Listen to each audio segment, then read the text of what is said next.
שסתם נחלום, נעזוב את האתמול, בוא נשמח ובגדול. בוא נדליק את הניצוץ, תן לי קצב ותן לי קפוץ. בוא נדליק את האש, קצב שכובש, לילה מרגש, זה אותי סוחף, בוא נדליק את האש, קצב שכובש, אז קדימה אש, יהיה פה כיף, ידיים עד למעלה, מהפכה הלילה, נשמח תמיד אינשאללה. בוא נדליק את האש, קצב שכובש, לילה מרגש, זה אותי סוחף, בוא נדליק את האש, קצב שכובש, אז קדימה אש, יהיה פה כיף,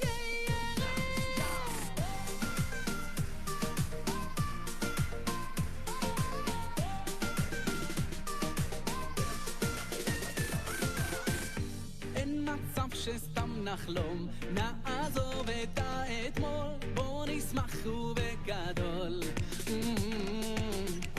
בוא נדליק את הניצוץ, תן לי קצב ותן לי קפוץ. בוא נדליק את האש, קצב שכובש, לילה מרגש, זה אותי סוחף, בוא נדליק את האש, קצב שכובש, אז קדימה אש, יהיה פה כיף, ידיים עד למעלה, מהפכה הלילה, נשמח תמיד אינשאללה. בוא נדליק את האש, קצב שכובש, לילה מרגש, זה אותי סוחף, בוא נדליק את האש, קצב שכובש, אז קדימה אש, יהיה פה כיף,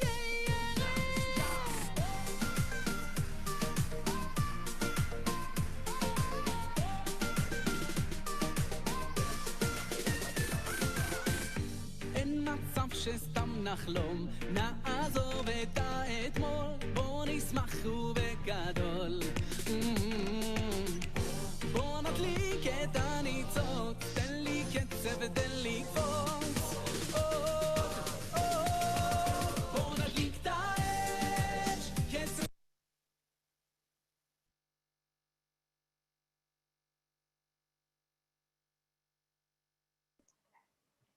Hi. You got to unmute yourself, David.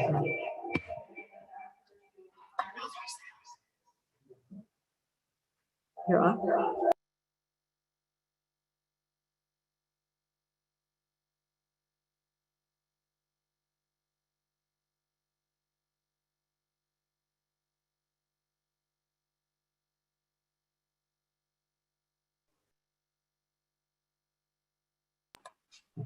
Hi, everyone. I'm so excited to see you. Thank you so much. You are here from all corners of the world, and I am so incredibly touched here at the Likrat Kalat event. This is really exciting for me because it's always a dream that my family, my kids, and everyone will come, and here you guys are. Thank you so much. We're going to kick off this evening with an amazing bit of entertainment from Abby Scheinfeld. She's going to start with a song, and then we'll move on to our speaker, Rabbi Pesach J. Krohn. Take it away, Abby. Hi, everybody. Everyone hears me? Hello? Hi. How do I know if everybody hears me? I can hear you. Okay, Oh, good. fantastic. Just give your emojis. Emojis help. Good for you. Okay, great. Okay. Hi, everybody. Welcome to Likrat Kala. It is an honor and a pleasure to be here. Fantastic. It is so nice to see you all. I'm really excited to sing for you. We're going to start off with one fun song to, you know, bring up the mood. And I just might want to add that you know, this event is a women's event, but if there are men here, so because Abby's going to be singing, maybe you should just turn your volume down for the song. Okay, thanks. Oh yeah, all men that are here, while I'm singing, I'd appreciate if you'd mute. I don't sing in front of men, so that would be appreciated. Thank you very much. With that being said, thank you all for coming. Thank you, Sadina, for the opportunity. And thank you, Likrat Kala. I'm going to do a quick test run on the music. Let's see if you guys hear it. 1 second. Okay, it'll be quite loud in a second.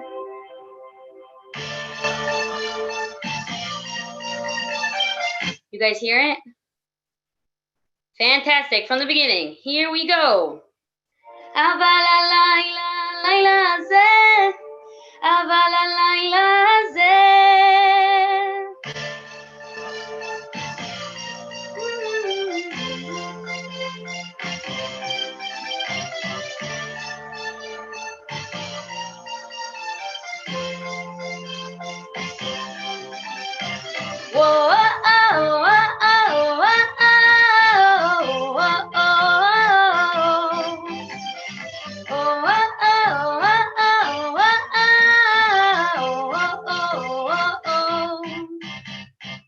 לכל זמן, לכל זמן ועת, לכל זמן, לכל זמן ועת, עת לאהוב, עת לשנוא, עת מלחמה,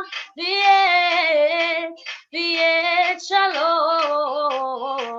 לכל זמן, לכל זמן ועת, לכל זמן, לכל זמן ועת, עת לאהוב, עת לשנוא, עת מלחמה, ועת שלום. אבל הלילה, הלילה הזה, אבל הלילה הזה, כולנו בשמחה, כולנו לילה, את ריקוד, את ריקוד, את ריקוד, כולנו בשמחה, כולנו הלילה, את ריקוד, את ריקוד,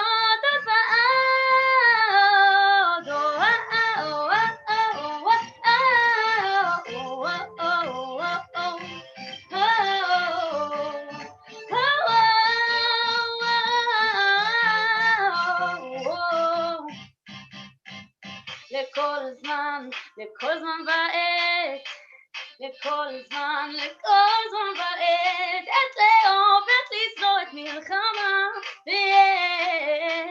ועת שלום.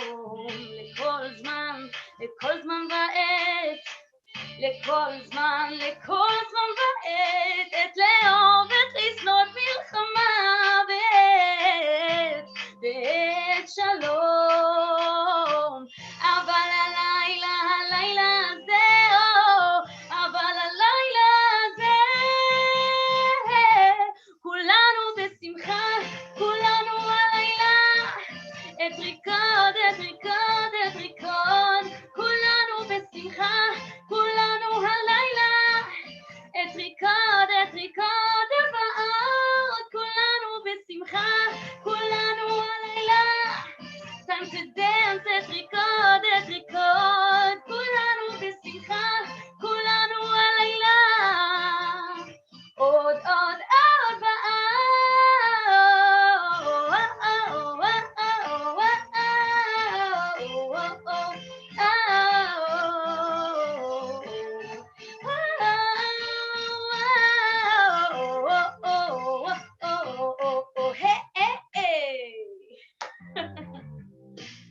Thank you guys so much. Oh, that's not for now, but thank you guys so much for the opportunity to start this off. Okay, stay tuned because we're going to have a lot. We're going to have more of Abby. Okay, that was amazing. What a way to kick off our event.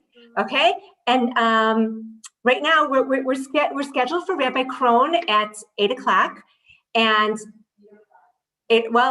well, whatever. Okay, so I'm so not Yekish, but there's always a first time. There's a Shechianu v'kimanu v'yanu lazman hazeh. Okay, so we're just going to show you one more time how you can purchase your Chinese auction tickets. We're going to play that video for those of you who didn't see it in the beginning. And don't forget, right behind me are all the phone numbers that you need to call if you don't want to purchase on your own, if you don't like going into the site. Okay? I just want to reiterate that this is really all about Hashem taking control, and we're very internet dependent. So if there's any glitch tonight, it's all from Hashem. Rabot machshavot. It's all in Hashem's hands. Okay, so let's just watch that little movie I prepared for you about buying tickets, and feel free to go buy as many tickets as you want. We're not closing the auction until after Rabbi Orlovsky speaks. So you still have a little bit of time, but be quick. Okay. Hit.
שסתם נחלום, נעזוב את האתמול, בוא נשמח ובגדול.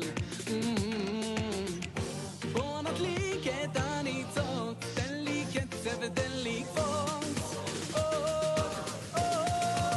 בוא נדליק את האש, קצב שכובש, לילה מרגש, זה אותי סוחף, בוא נדליק את האש, קצב שכובש, אז קדימה אש, יהיה פה כיף, ידיים עד למעלה, מהפכה הלילה, נשמח תמיד אינשאללה, בוא נדליק את האש, קצב.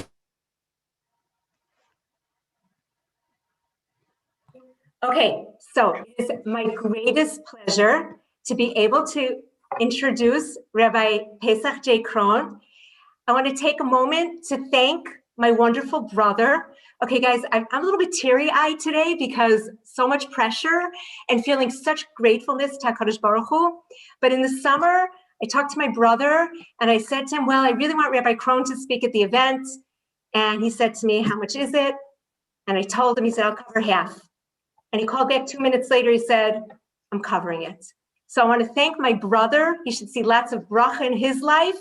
And I am so incredibly thrilled that this year, Rabbi Pesach J. Krohn is speaking at the Likrat Kala event. With that, Rabbi Krohn, I take the sharvit and move it over to you.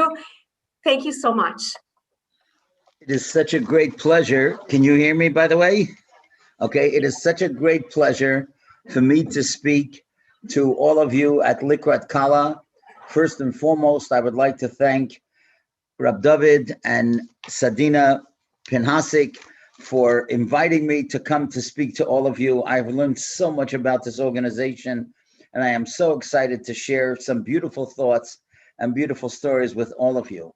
But first and foremost, I think that we should know that Likrat Kala is really under the auspices of a wonderful, wonderful organization called Leman Achai. And if you have never heard about Leman Achai, you must see to what they are accomplishing in Eretz Yisrael. It's amazing. They have what they call social workers and case managers, and they're involved what's called in smart chesed.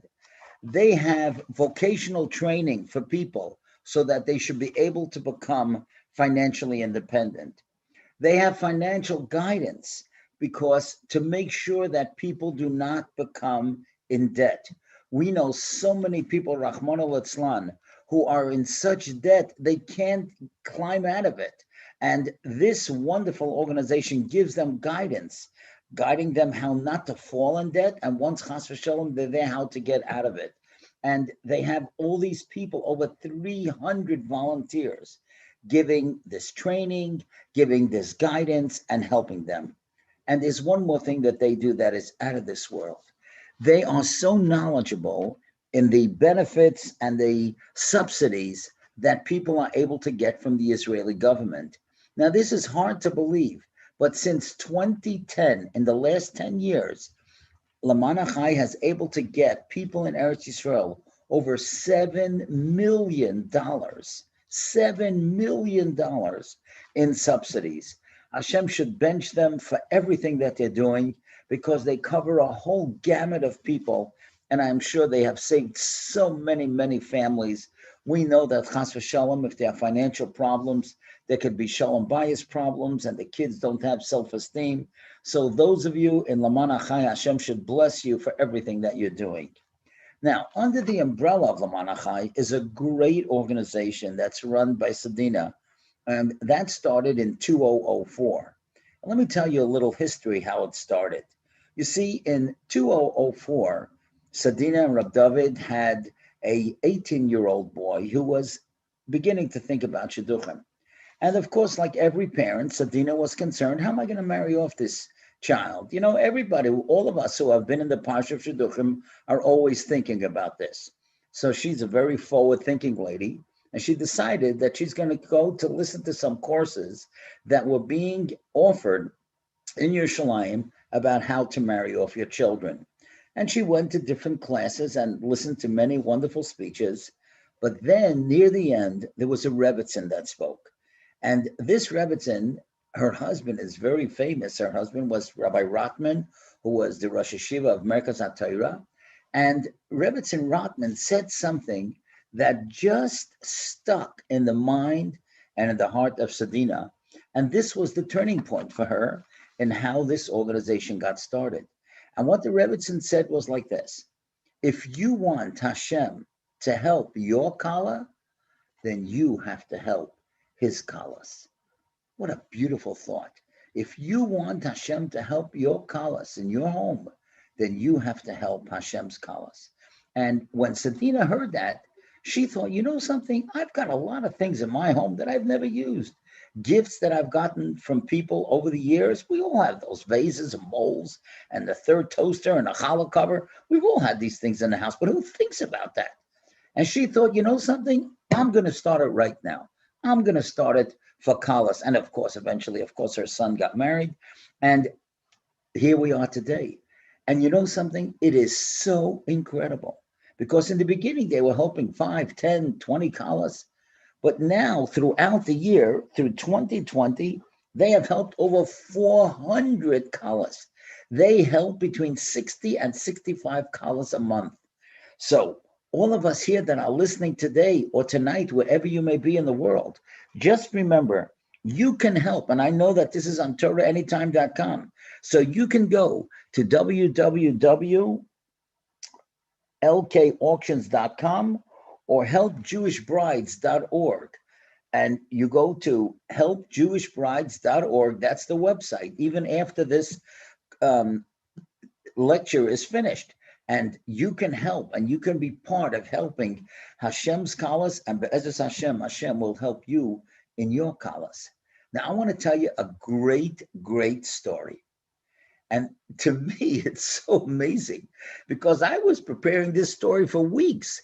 And then when the Rebbitzin told me, when Sadina told me that Rebbitzin Rotman spoke, I couldn't believe it because I'm going to tell you a story about Rabbi Rotman's Rebbe, Rabbi Chaim Kreisworth.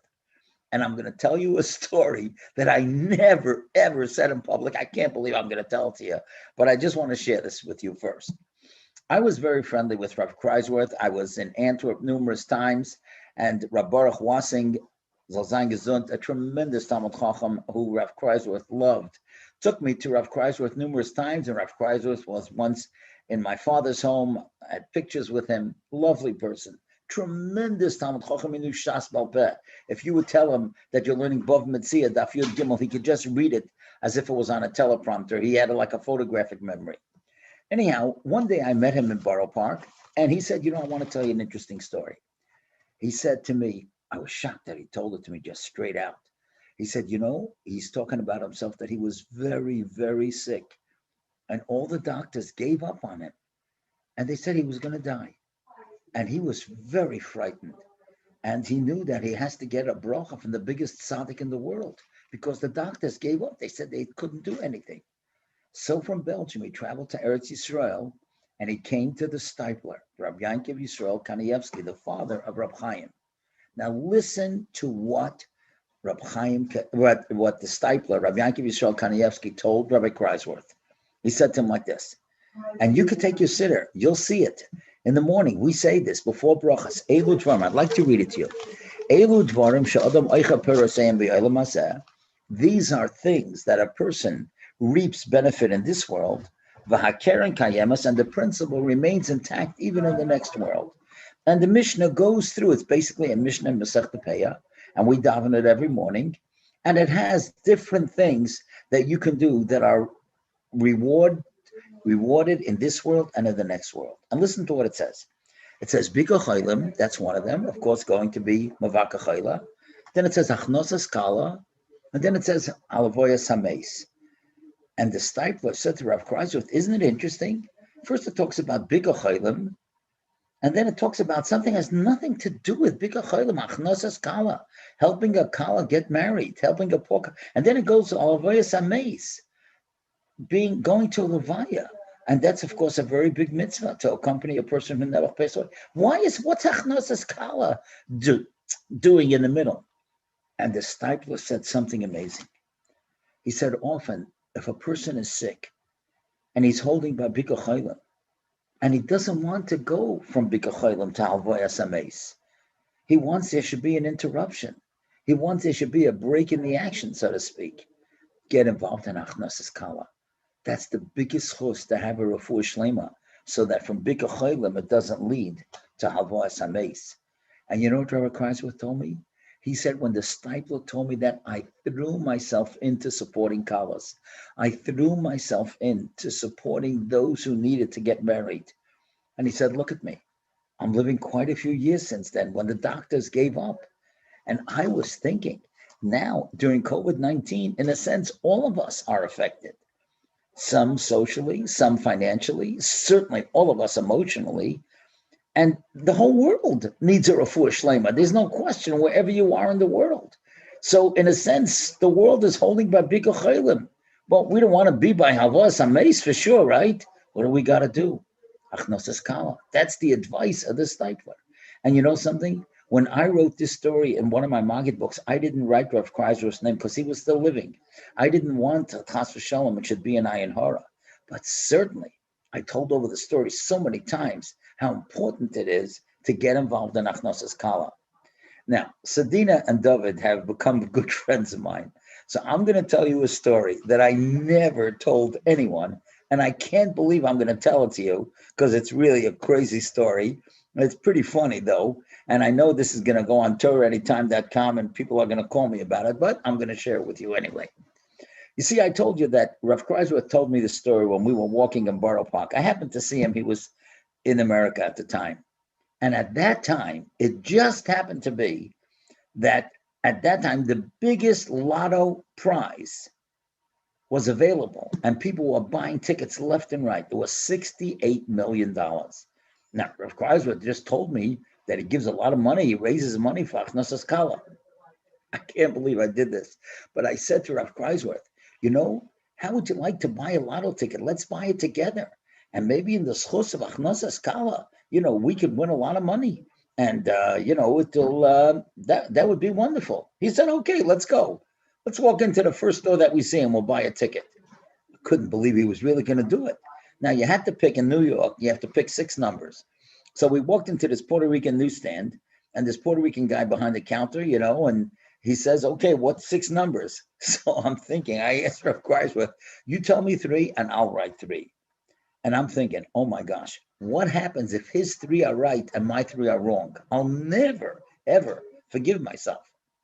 So he took 3 numbers, I took 3 numbers, and we bought the ticket for $1. And I already could picture the next day's headlines: 2 rabbis win $68 million. I was so positive. And this Chus of Rav Kreisworth was surely going to win. Of course, we lost. We didn't get anything. But I will tell you this. I asked Rav Kreisworth, what are you going to do with the money if we win? He said, it's all spent already. I said, what do you mean it's all spent? He said, I already figured out in my mind which kalas I'm going to give all the money to all over the world. Because that's what he believed in Achnasas Kala. And so therefore, you see that Rav Kreisworth, who was the Rebbe and the Rosh Hashiva, Rabbi Rotman, and the Rebbe made that great statement that if you want Hashem to help your kalas, you got to help Hashem's kalas. Now I'll tell you another thing, which is absolutely amazing. In Yoredeya, in Hilchot Stokah, in Siman Reish Mem Tesif Tesvav, it says the following: Gabbai Tzedakah, the one who is in charge of raising that stock in the community, if they have money in their possession, what they should do is they should marry off besulois aniyos. They should marry off those girls that are financially strapped, because as it says, she'ein tzedakah gedola mizu. Dina, listen to that. That's what it says in your day. What you are doing is the greatest tzedakah. She'ein tzedakah gedola mizu. That's the din of Shulchan Aruch, to marry off a poor girl who doesn't have funds. That's what Likud Kala is all about. The Shulchan Aruch is paskening for you in Hilchot Tzedakah Reish Mem Tes. There's no tzedakah that's greater than that. Now, I want to tell you another thing. You know, many of you know that I've taken many, many trips in the summer since 2003 to many places where Yiddishkeit flourished. We've gone to Poland and Lithuania and Spain and Frankfurt and Prague and Vienna. And one year we went to Ukraine. Now, in Ukraine, that's where all the Hasidic Rebbe's were. Of course, they were in Poland, but then eventually those areas were annexed. And so today it became part of Ukraine. But so most of the Rebbeim, the Hasidic Rebbeim, if you want to go to their Kvorim, it's in the Ukraine. But there is one Polish Gadol that's buried in the Ukraine. And I love that Gadol. The reason that I love him so much, that's the Marsha, is because the Marsha is a commentary on all of Shas. And he has 2 commentaries. One on the halachas of Shas and the Pshat and the Gemara. And then he has on Agada. When the Gemara is telling certain stories or for certain hashkafas, the Marsha gives us such insights. And I quote him all the time that I could just tell you that when I was in Ukraine and I went to his monument, to his kever, and it's enclosed in a beautiful glass building. They made it magnificent. It's in the middle of a forest. I just fell on the monument. I couldn't stop crying. I was so moved to be able, I felt like he's my Rebbe, because I quote him all the time. And I want to tell you one of the things, I chose 5 things to say that afternoon when I was there. And this was one of them. Now you could look it up. In Masechta Shabbos, Daf Lamed Aleph Amud Aleph, it tells us that at the end of time, after 120 years, every one of us is going to be asked certain questions.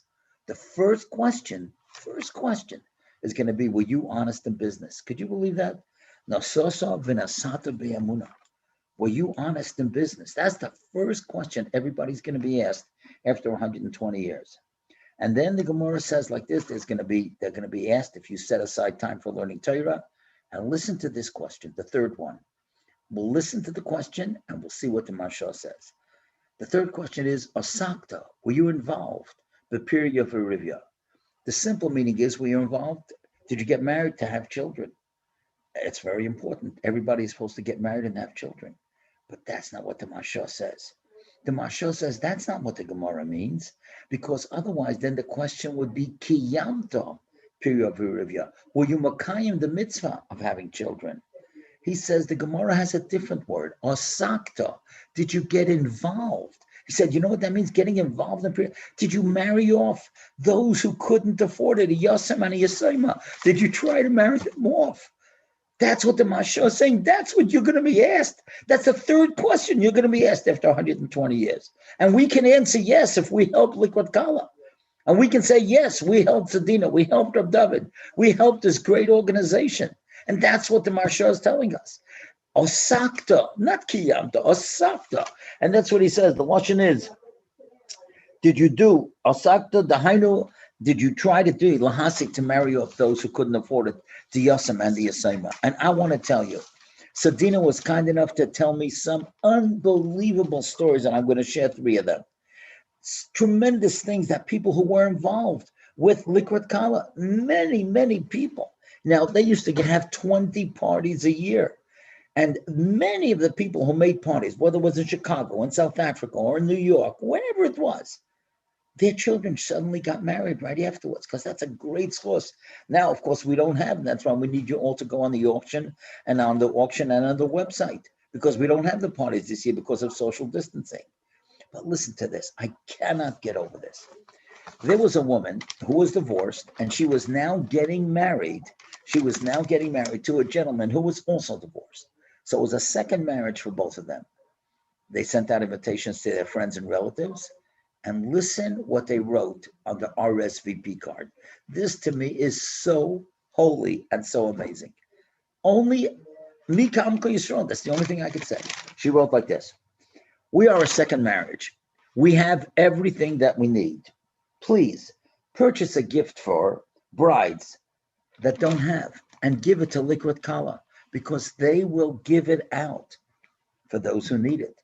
And that's the greatest gift you can give for us. Don't buy us. We have what we need. But you want to buy, right? So buy a gift for a bride. Buy a gift for a Kala and give it to Liquid Kala. What a beautiful gesture. Here's another great story. I love this story. There's a photographer. His name is Eugene Weisberg, and he's a great photographer. So listen, many times when you have organizations, people barter or they donate their services. So he's a phenomenal photographer, and he has a minig that every year he donates to Liquid Kala a family session, a family outdoor photo session. Now, of course, all of us who have made simchas, you want to, if it's especially in the spring and summertime, you want to have beautiful trees in the background for the chas and the kala, or the bar mitzvah boy, the bas mitzvah girl, whatever it is. And he donates a photo session. Fine. So one year, a lady got it, she bought it. And she decided, you know what? She's going to give it to her daughter, because her daughter was making a bas mitzvah, and her daughter really didn't have money for a photographer because her daughter was divorced. And she just didn't have the funds. Now, it turns out, hold on to your seatbelt, you're not going to believe this, Eugene Weisberg is also divorced. So now Eugene Weisberg comes to this bar mitzvah, and he's having the photo session, and I don't know how much he was concentrating on the boy, but he ended up marrying the mother. Imagine that. He did a great chesed by giving a photo session, and Hashem paid him back. So, of course, that little boy is now his stepson. Isn't that fabulous? What a great story for Liquid Kala. And then there's one more story, which is just out of this world. You see how, what the Rebbetzin said, you take care of Hashem's kalas, he's going to take care of your kalas. Listen to this. There was a woman who had a son who was engaged, and they signed a contract with a caterer. And Nebuch, the engagement broke up, and now there wasn't going to be a chasna. Now, I don't have to tell you that there would be many caterers who would say, hey, listen, I'm not giving you back the down payment because I lost money, because I could have given up that night to somebody else. Well, anyhow, she went to the caterer and he said, listen, I'm so sorry to hear about your son. Here's all the money back of the down payment. She could not believe it. This caterer was so gracious. And that's what he did. He gave her back the money. Well, when she left and she had this money in her pocket, and she decided, you know something? I'm going to donate this whole thing for tzedakah. I wasn't expecting to get anything. I didn't think that he would be so gracious, or he would certainly take some money for himself, but he didn't keep anything. Now, she didn't give the money right away. She had to decide where to give it. And you know something? Eventually, she gave it to Liquid Kala. And that was the right thing to do, because that was a great schus, not only for her son to eventually get married, the one who had the broken engagement, but for her daughter to get married as well. So, listen, you want to get helped with your children's shidduchim and your family shidduchim? That's what the Rebbetzin taught us. That's a great mantra. You take care of Hashem's kalas, and he's going to take care of your kalas. That's why I would encourage all of you, go to the website and go to the auction and give whatever you can, because it is a great source. And of course, as Rav Kreisworth taught us, and the Stipler actually was the one who taught it to Rav Kreisworth, we're holding by Bika Cholim. Person doesn't want to go from Bika Cholim to Halvoyas Ameis. No, we got Achnosas Kala right there in the middle. I want to show you one more thing, and then we're going to end with a great thought. You know, the Rebbetzin taught us that if you help Hashem's Kalas, he's going to help you. So I want to show you something. See this word here. Take a look at this. See this word, Vinosnu. Vinosnu means, and they shall give. Now look at it carefully. You'll notice it's a palindrome. A palindrome is a word that you can spell frontwards and backwards, like mom, pop, race car, radar, my daughter. I've got a daughter who's a palindrome. Her name is Aviva, A-V-I-V-A. And the Balaturim in Parshas Kisisa tells us why. The Balaturim is telling us why is Vinasnu a palindrome. You can read it frontwards and backwards. And you know what it says? The Balaturim says when you give, you're not losing. You're going to get back. You give of your heart. You give of your funds. You give of your time. Hashem's going to make sure you get it when you'll need it. And that's what the Rebbe was telling us. You take care of Hashem's kalas, he's going to take care of your kalas. That's what Vinasnu is all about. And so what a great schos that Sadina has presented to all of us around the world tonight, or this afternoon, wherever you may be. Give to Likras Kala. It's a great investment, not only in the organization, but it's a great investment in your family. And so I just want to end just with this thing. There's a fascinating Gemara in Avodah Zarah, Daf Hey Amud Aleph. Ein ben David ba. Mashiach, the son of David, is not going to come ad sheyichla neshamis shebaguf, until the neshamis of the guf are going to be finished, are going to be ended. And the Gemara explains that in Shemayim there is a storage place called guf, a storage place. It's called guf. All the neshamas that would ever be created are in that place called guf. And that's what the Gemara is teaching us. All the neshamas, you know when Mashiach is coming? When all the neshamas come out of that storage house called guf. Ein ben David ba ache yichlu, until it's finished. Neshamas, all those neshamas, sheba guf, in that storage place called guf. How are we going to bring out these neshamas? By making shidduchim. And that's what we have to do. Every one of us has to be involved in shidduchim. And there are so many girls that are in such anguish because they can't find the right shidduchim, many of them because they don't have the funds. And you can imagine the anguish for the parents, the fathers and the mothers who can't marry off their children. So, you know something? You never know where the Yeshua comes from. I never, ever ad-lib, but I'm going to ad-lib right now, one more time. I never do this, but I'm going to do it now just to end with this great story that I just heard the other day. You know, here in New York, one of the Gedolei Hador, certainly the Pesach Hador in America, Rab David Feinstein, Nebuch was Nifter. Rab David Feinstein was a person who was the son of Rab Moshe, who people from all over the world would call. He was a very quiet, soft-spoken person. And most people didn't know that he could give brachas.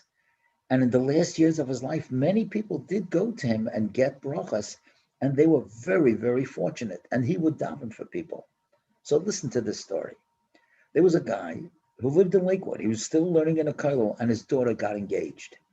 Let's make up a name. Let's call him Chaim.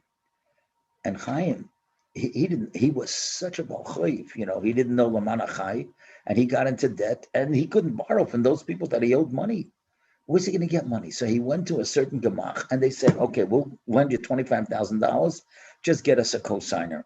So what happened was he got some cosigners, and they said, okay, in 3 weeks, we'll send you the money.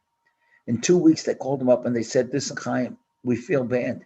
There are a lot of people who owed us money. They haven't given us the money. We can't give it the money. Now he was going crazy. The chazan is coming up. He thought he was going to have $25,000, and he doesn't have it. So now what happens is, he's committed. He doesn't know what to do. So one of his friends said, hey, listen, you got to go to a gadol. You got to get a bracha. He said, look, I don't know that many gedolim. Who should I go to? He said, where did you learn? He said, well, I learned in Tveres Yerushalayim, by Rav David Feinstein. He said, go to him and get a bracha. He's an Adam gadol. He said, yeah, but I haven't had connection with him. I haven't spoken with him in 20 years. He said, just go to Rab David Feinstein. He's a Gadol Adar. He'll give you a bracha. You'll be fine. He comes to Tveres Yerushalayim. He walks in a few minutes before Mincha, and he gets right to the point. He says to Rab David, Rebbe, I don't know what to say. I was supposed to get money from a gemach, $25,000. I don't have it. How am I going to make the chasana? Where am I going to get the money to make the wedding? You know what Rab David said? You're not going to believe it.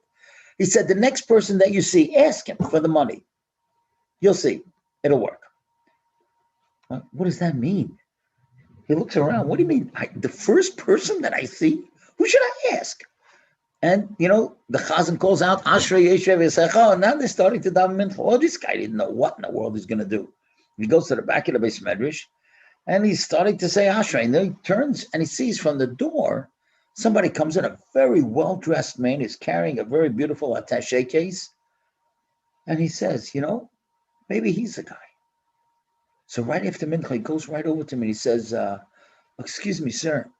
You know, I'm trying to marry off my daughter. And I was supposed to get $25,000 from a gemach, and they canceled that on me. Could you help me?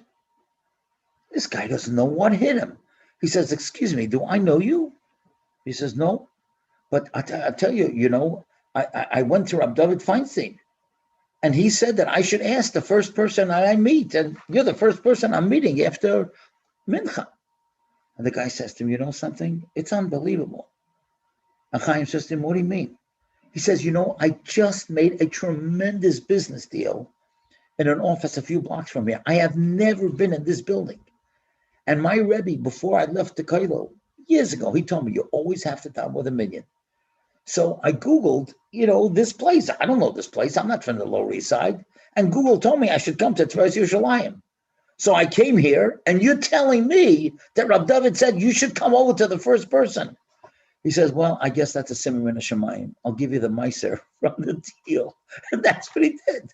He gave him the meiser money from that lucrative deal, and the guy was able to marry off his daughter. So, Sadina, if I ever meet that guy, I'll tell him to call you. I don't know who he is, but one thing is for sure. What a schus. It's a schus all around to be involved in Likrat Kala. Hashem should bench you and your husband, Reb David. Hashem should bench the people from Laman Achai. And I want to say again to all of you, go to the website, jewishbrides.org, and go also. You can go to the auction, www.lkauctions.com. Hashem should bench all of you, that you should help other Kalas. Hashem will help the Kalas in your family. And we should all be able to see Mashiach come as all the neshamas of the guf should be finished. And we should be able to be reunited with all those that we lost in the past. Thank you for inviting me, and thank you for listening. Rabbi Kron, I cannot thank you enough. What a lovely speech. What a schus for us to have been blessed with your beautiful words. Thank you so much. And I give you a bracha. You should just be healthy and well. And this should become a tradition. We want you to speak every year at Likrat Kala. I hope my brother heard that. I hope we can do it in person. Amen. Amen. Bezrat Hashem. Thank you so much. Thank you. Thank you. You can stay. I'm going to give a speech, whatever you like. And when is Rabbi Orlovsky speaking? He starts at 8:45. 8 what? 8:45. Oh, that's pretty soon. Okay. Okay, great. Okay, just 1 second. I'm just gonna just get out of this. Okay, great. Okay. Welcome to the Laman Achai Likrat Kala annual event. Each year, with a feeling of amazement when we finally arrive at our annual evening, having labored over its endless details, the Chinese auction, the raffle, the beautiful spread of salads and desserts, the decorations, the advertisements, the volunteers needed, and the list goes on. I always express my gratitude to the one above who makes it all possible, saying, Shechianu v'kihimanu v'higianu lazman hazeh. It is truly monumental to merit reaching the moment of coming together and bringing it all together.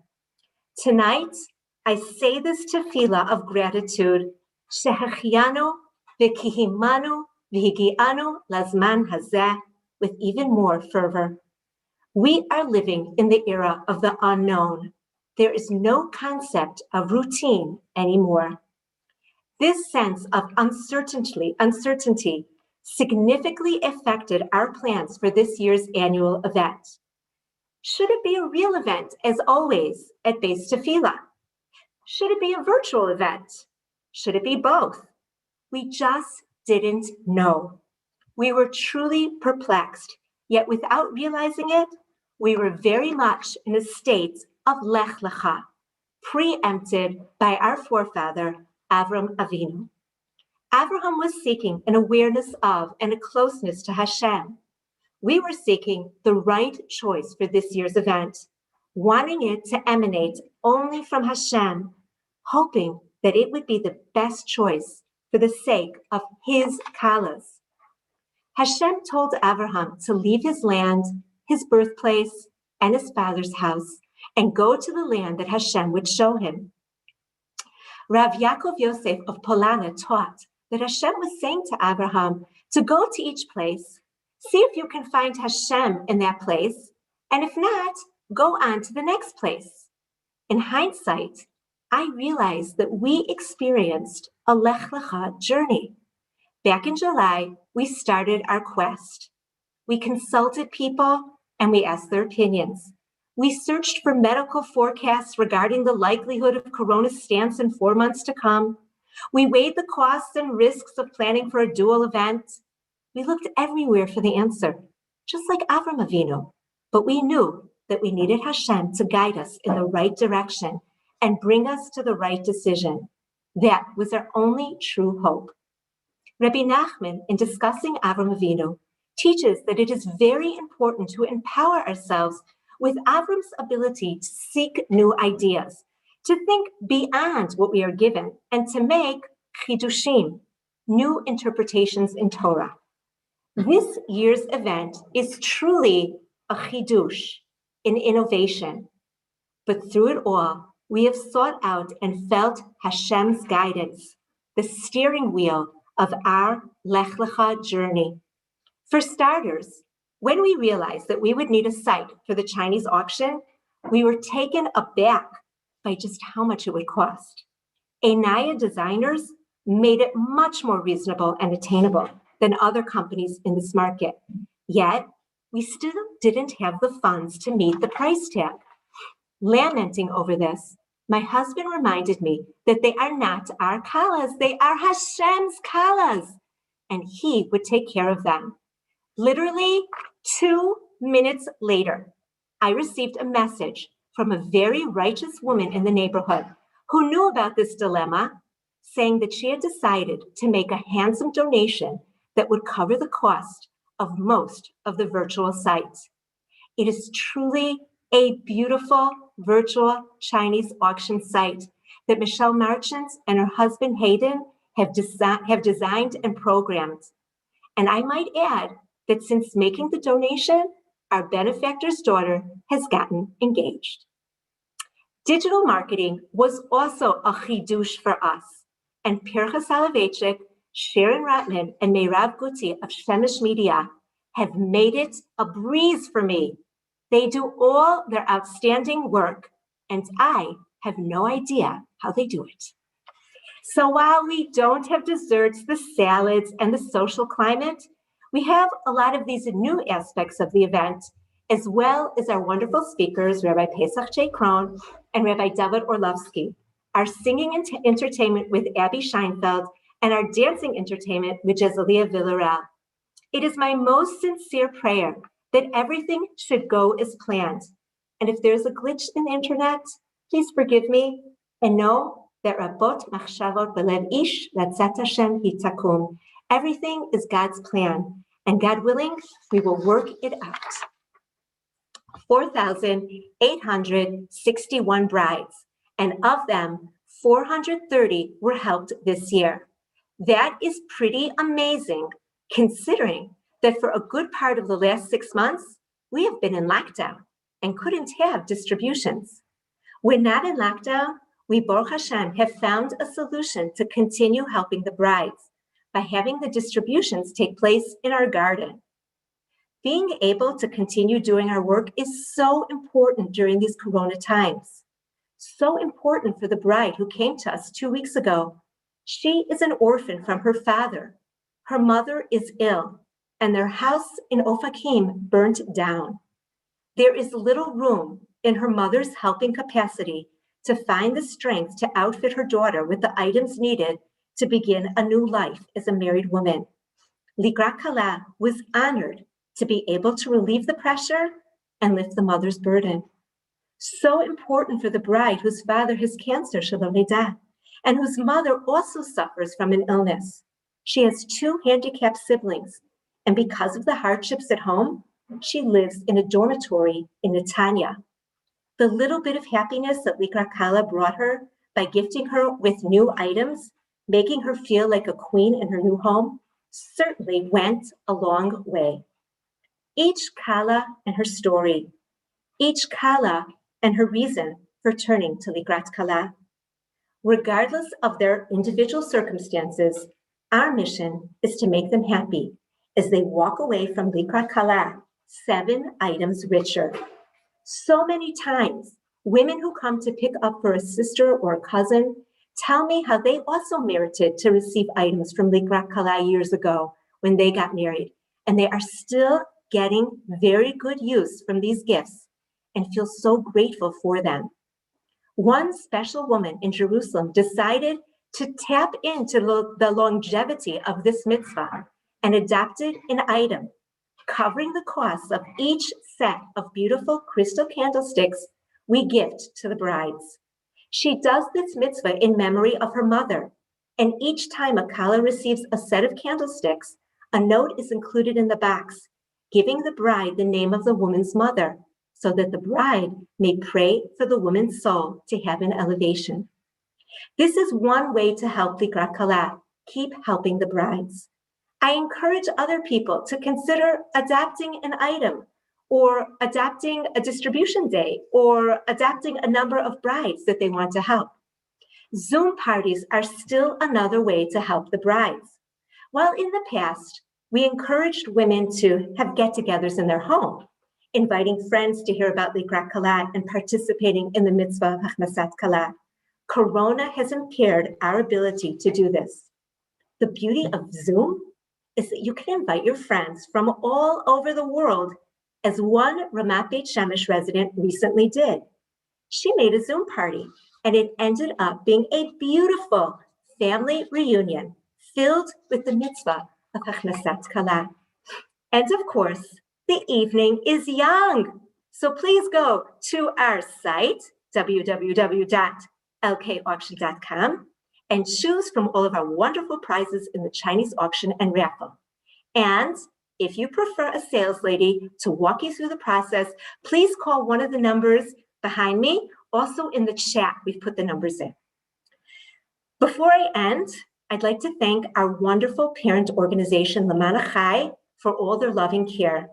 Ella and Tanya sat with us in the summer and invested so much time in figuring out how to make the Chinese auction site work, as well as Eliana, the secretary, who has spent the last few days inundated with Likrat Kala.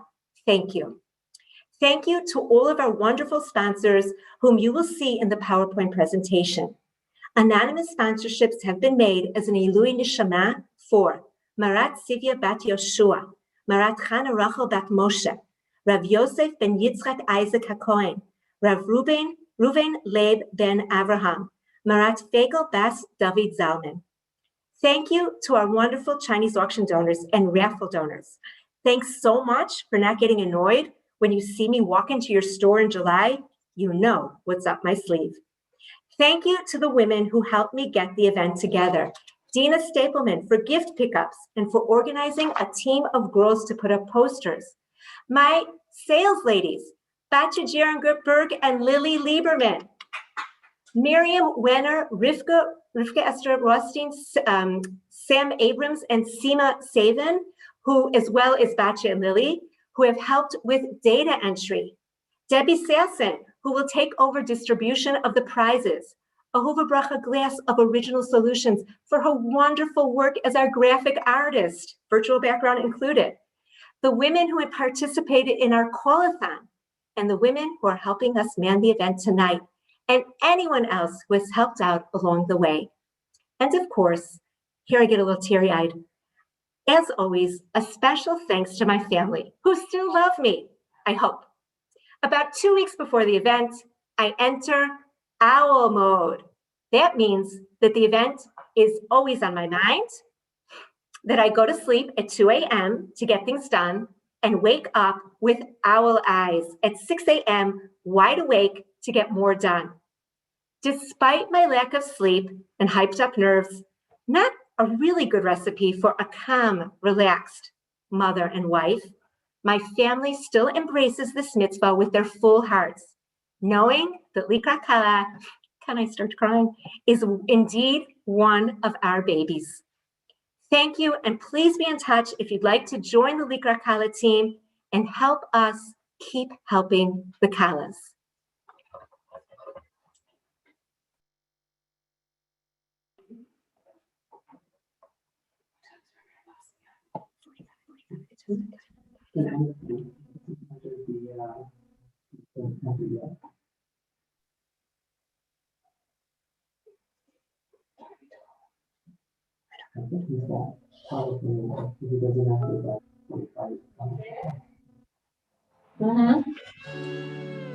Yeah.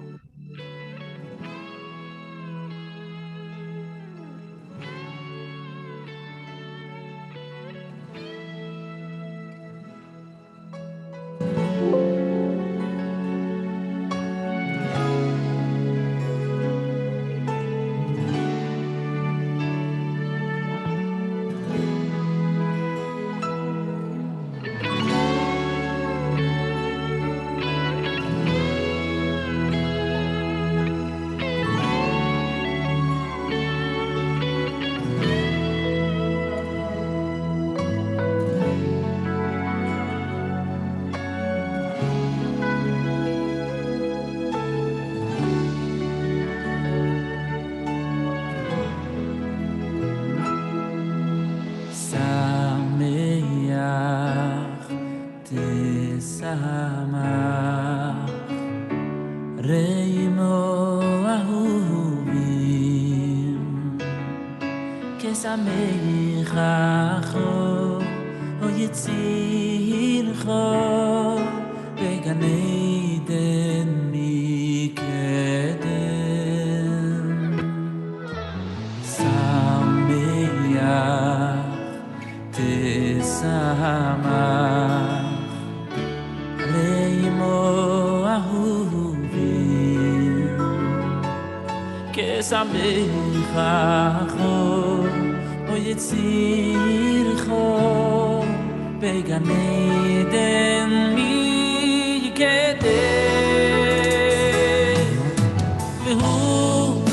והוא כחוסו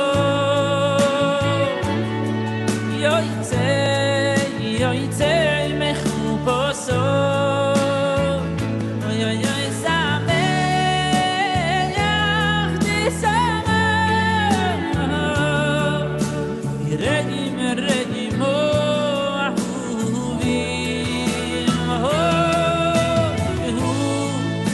והוא כחוסו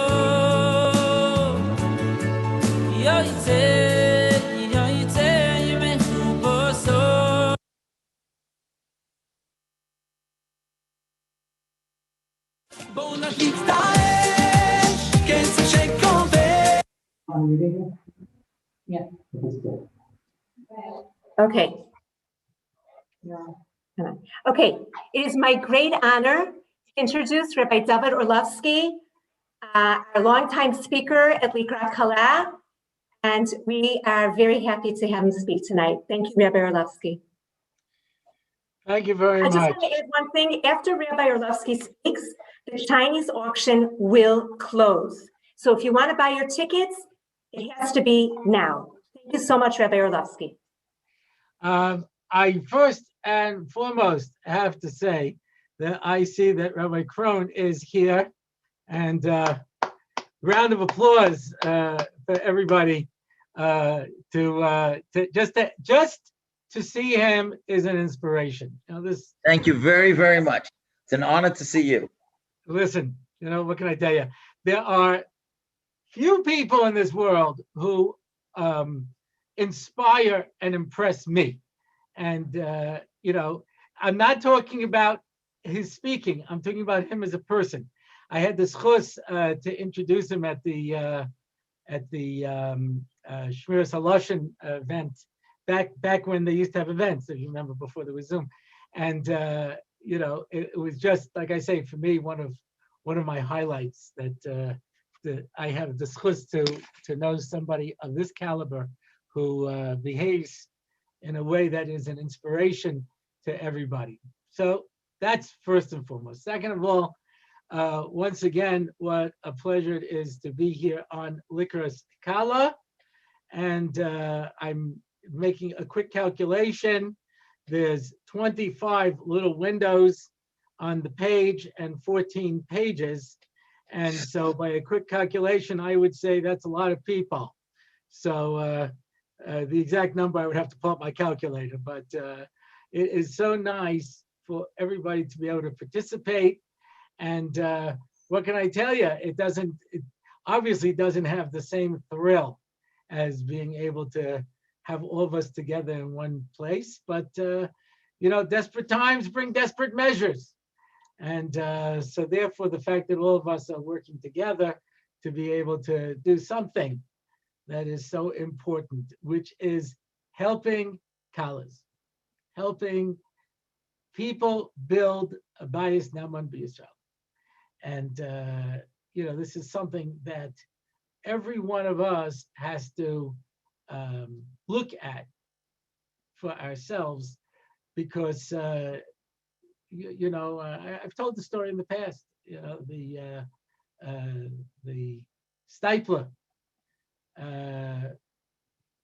I think it was Reb Chaim Kreisworth went to the Stipler and his daughter was sick.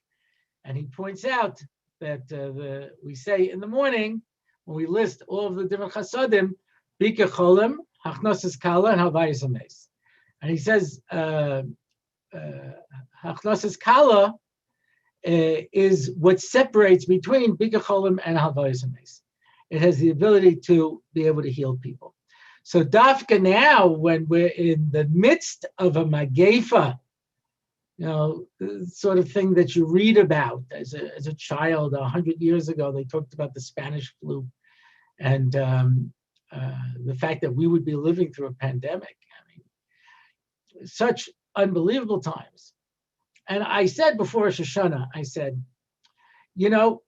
I spoke at the last Likras Kala event last year. And I went to Shul Rosh Hashanah Yom Kippur, and I said, I had a pretty good year. Pretty good davening, looking pretty good. Everything should be going pretty well. I could not, in my wildest imagination, have anticipated what this year would have been like. It's just, who could anticipate it? And suddenly the entire world changes around. We don't even realize it. We don't even realize the impact that things have in this world. So how many people got sick and got better? How many people were protected? And my own family, I have an older brother. He had a quadruple bypass. I'm an embarrassment at the family gatherings. Most of my brothers had triple bypasses. He had a quadruple. I only had a double. It's much an embarrassment. But he got the corona. He was sick. He got better. My wife's uncle, who's up there in years, and he got the coronavirus. He got better. So certain people didn't. Certain people do. And there's no question that it's our schuyos for Klal Yisrael that makes that difference. It's us who have that ability to be able to save lives. That's really what we're doing here today. So I'm not going to make a pitch that everyone should give money to Likras Kala. That's pretty obvious, right? Luckily, I'm dealing here with people who've been here before. You all know the drill by this point. You know how it goes. I may have told the story. I was once speaking for Tzedakah that dealt with getting food for poor people. And they advertised in Malava Malka. They brought me in to speak, and they brought in a music star, and they were giving a flea Malava Malka and a band, and I overheard one of the Bachrim say, "Why do you think they're giving all of this for free? Why?" So it was a Malava Malka. So I held up the roll and I said, "This is food. There are people who don't have food. We want you to give us money to buy them food. You got it?" I remember I said to the organizer, I said, "Subtle? That's subtle enough?" So we know why we're here, right? This is a cause that we all know and we all believe in, and it's such an important thing. And Mirz Hashem, everybody knows it. So what I want to spend my time doing a little bit is focusing on one aspect, because my Rebbe Ulrich always says that if you can't tie in whatever you're saying to the parsha, then you don't deserve to be a rabbi. So I want to tie something into the parsha, and I want to tie it into marriage, and I want to try to put this into something for our own lives. Yeah. So there's a Rashi that says the following. Rishon Gamliel says, no one ever did kibbud av v'aim, I should say kibbud av, to be more specific, like Esav. And he says, me, when I prepare food for my father, I serve it in the same clothing that I prepared it. But Esav, he would prepare the food and then he would put on his good clothes, Shabbos suit, or actually the clothing of Adam Marisha, and bring it to serve his father. Rav Henoch Leibowitz, Rosh of Chavetz Chaim, asked the question, Shkoyach, so you know what he did. You know how to do the best kibbud av. So why don't you, Taka, put on your clothes when you go to serve your father, Rebbe Gamliel? And Rosh Yeshiva said a brilliant thing. He said, because then he wouldn't be doing the best kibbud av. He would just be copying Esav. And the secret to our avodas Hashem is not just to do what everybody else does, but to look for ourselves and say, what can I do? It's an individualistic approach. Life is not fair. Clearly, life is not fair, right? I'm at a point in my life where I have to come to certain realities. I remember when I was a young man in my 50s, I went to visit my mother, and I was discussing doing something, whatever it was, and she says to me, son, you can do anything. I said, Mom, I'm too old to believe that anymore. I can do some things better than most people, and I can do some things average, and some things I can't do at all. Just the reality. I have to come to grips at this point in my life that I'm never going to be a Major League Baseball player. It's just, what am I going to do? You have to embrace it. You understand? When you consider it a major accomplishment when you get up out of the chair, probably you're not going to be a famous sports figure. That's you just you start to look and say, okay, where are my abilities? I don't know if I ever told you this pshat. It's my own chiddush. Yeah, there's a Mishnah in Pirkei Avos. It says Chamesh lemikra, Eser lemishnah, Chamesh esrei legemara. Right? 5 you learn Torah, 10 you learn Mishnah, 15 you learn Gemara. So what's it teaching me? Obviously, it's teaching me how a person should grow in their learning. Shmona esrei lechuppah, because a person doesn't get married and lives without Torah. So if you want to have Torah, you got to get married. Yeah. Esrim lirdaif, shloshim lekoach. 20 to pursue, and 30 for strength. My height. Yeah. And then Arboim Labina, 40 is for understanding, Chameshim Le'etza, 50 is for advice, Shishim Lezikna, now you're a Zakein. But what's those two? Esrim Lirdaif, Shloshim Lekayach. The answer is because you don't really know when you're young where your talents lie. I used to teach in seminary, This was always one of the hardest questions when girls would ask me this. How do I know what my tafkid in this world is? I don't know. The good old days, they were Nevi'im. Says the Vilna Gaon, Hashiva shavteinu k'varishona v'yoatzenu k'vatchila. Yoatzenu k'vatchila, those are the Nevi'im. You'd go to the Navi and you ask him, what should I be doing? Right? The story with Shaul, he lost his donkeys, and he says, let's go see if there's a Navi. We'll go and ask him what happened to the donkeys. Right? What's Pshat? Pshat is that, if I'm missing something in my life, then the Navi's going to direct me in my direction, what I'm supposed to be doing. So how do I know where my strengths lie? What do I know? Should I be a rabbi? Should I be a businessman? Should I be an executive director? Should I, they used to say, Rosh Salanta was brilliant at that. So was the Alta. He would look at somebody and say, this is where your koyach lies. This is where you should go and pursue. But when you're 20, you got to try. You got to experience different things. Once you know where your strengths lie, then shloshim l'koach. Then you can focus. That's what strength is, right?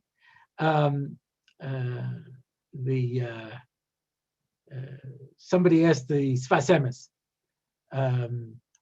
how did Yaakov lift the rock off the Be'er? Next week's parsha, he have some kind of superpower.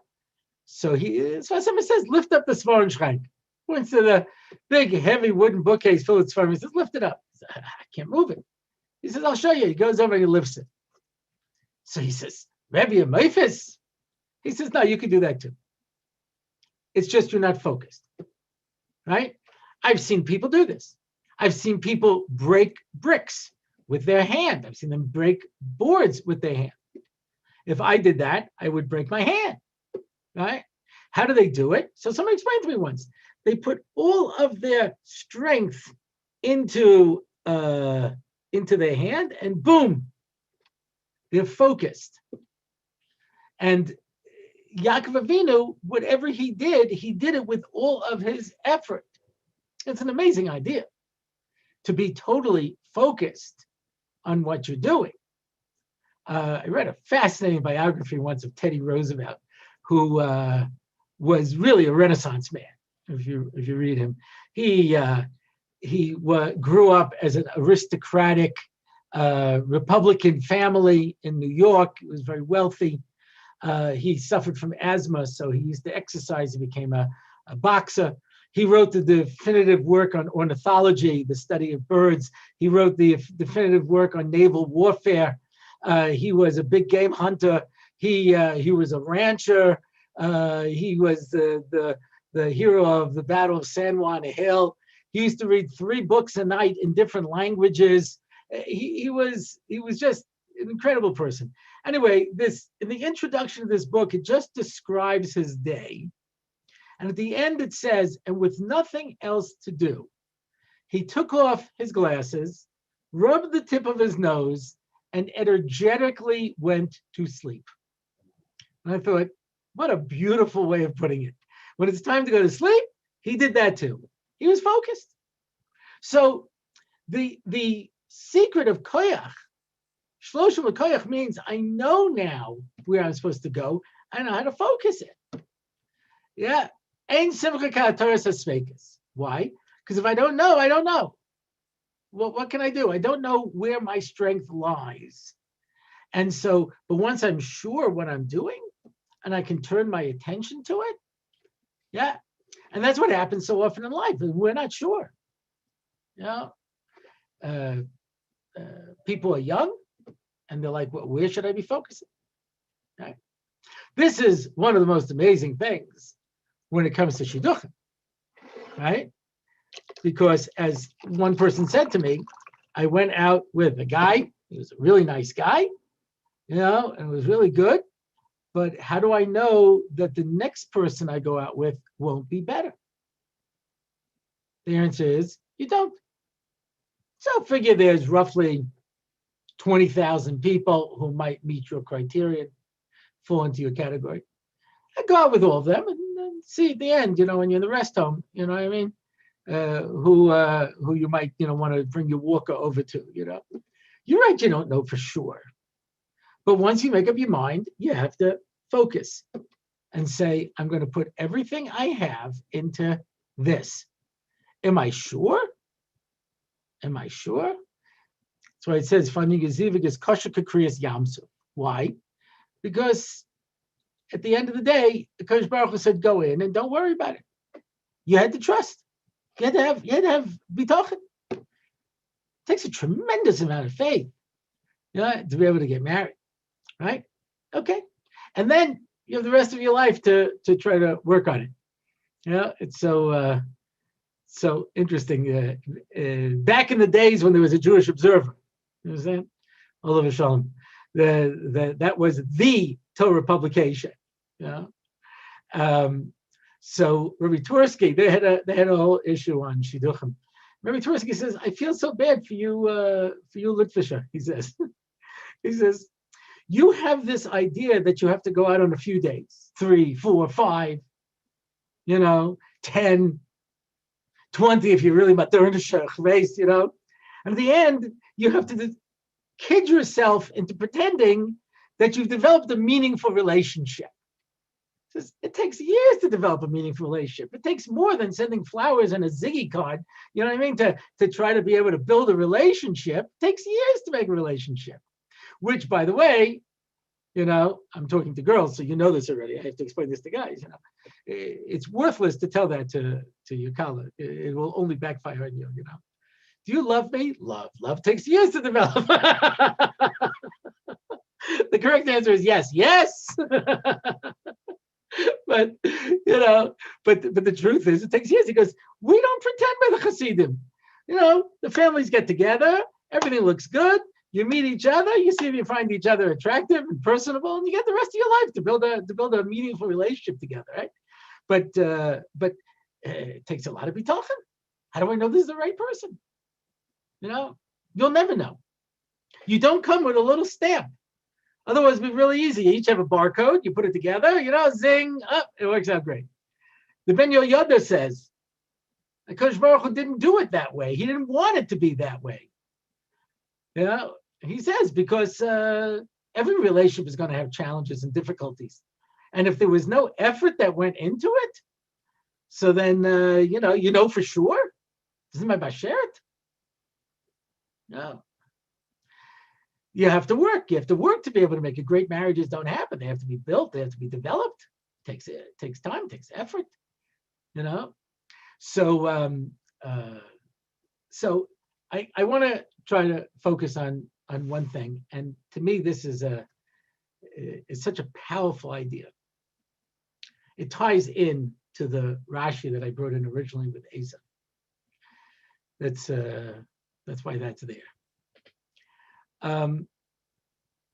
There are people who look at things in Yiddishkeit, and they don't like the implications of what they're hearing. It has a bad ring to it, right? Alan Dershowitz wrote a book pointing out all of what he considered to be immoral laws in the Bible.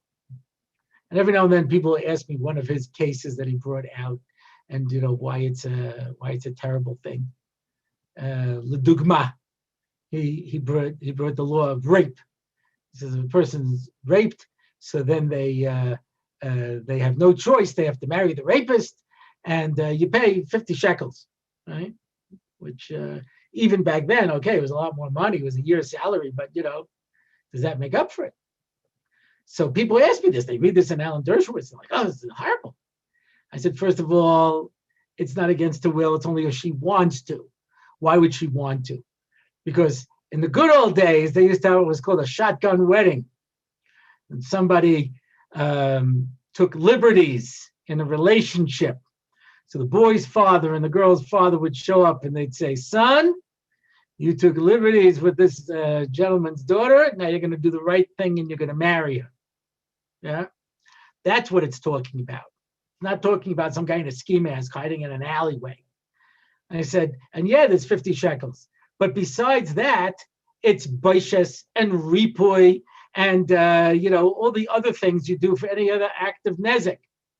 I said the Torah was ahead of the curve because the women's movement says it's an act of violence. The Torah has been saying that for 3,000 years. It's an act of violence. And just like if I attack you, I have to pay all of these things. I do the same thing in this case too. So if the woman's in therapy for the next 5 years, I have to pay the bills. You understand? It's of course, it's an act of violence. It's recognized that way. But you read something and you take it out of context. You don't understand it. You don't know where things come, right? Whereas somebody once said, people read the English Bible, and then they have questions, but they don't understand that they're reading an English translation of a Latin translation of a Greek translation of the Torah, and we never said that in the first place. So things get distorted, right? So here's one of the great things, Gemara in Kedushin, right at the beginning. You give kesef to a woman, and you are koina her. You make a kinyan. You buy her, buy the woman. How much? It's machlokes beis Hillel beis Shammai. Whether you can get by with a pruta, call it 10 cents, or you need a dinar, call it $1. And then you buy her. Gewaldig. Yeah. You use a kinyan kesef, you don't have to do an actual hagboy, you don't have to pick her up, you don't do a mashiach, you don't have to tie a rope and drag her, you know what I mean? You do a kinyan kesef, And there are people who find this offensive, if you can imagine. You make a kinyan?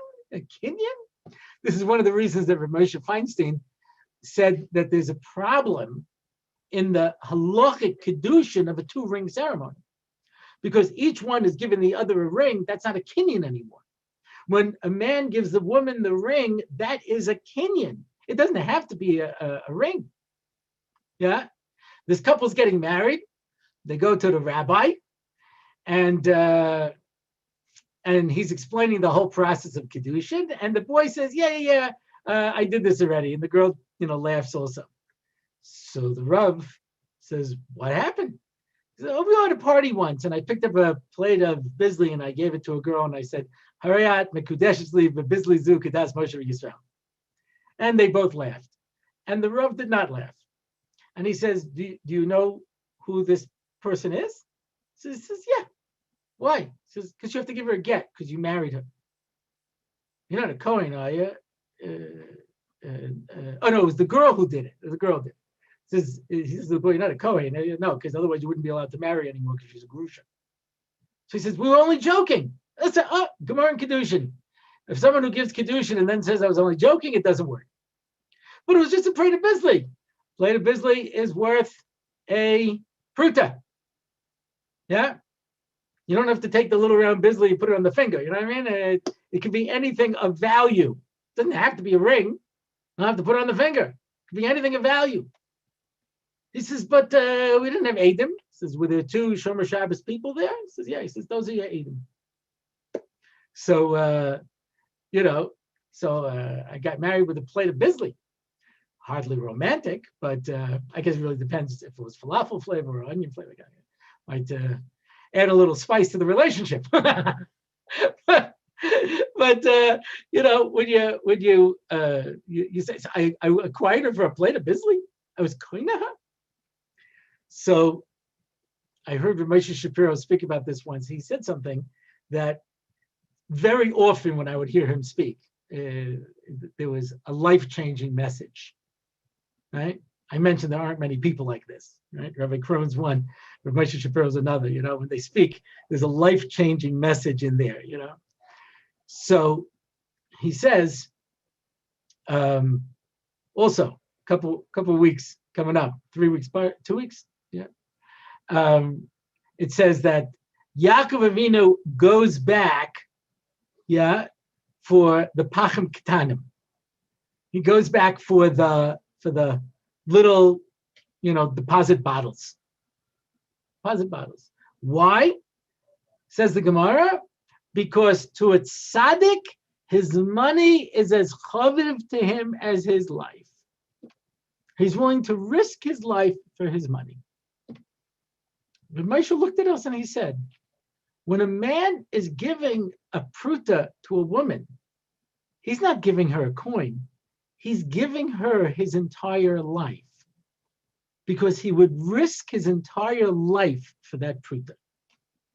That's what he's giving. He says, and that's why the lashon is chayiv adam lechabed es ishtay yoyse megufay. You have to honor your wife more than your own body, because just like you would give up your life for your money, if you give that to your wife, it's because you recognize she's worth more to you than the money. Rabbi Geisler, who was the head of Benos Chava for many years, when his mother passed away, he told me stories that his mother told him about his grandfather.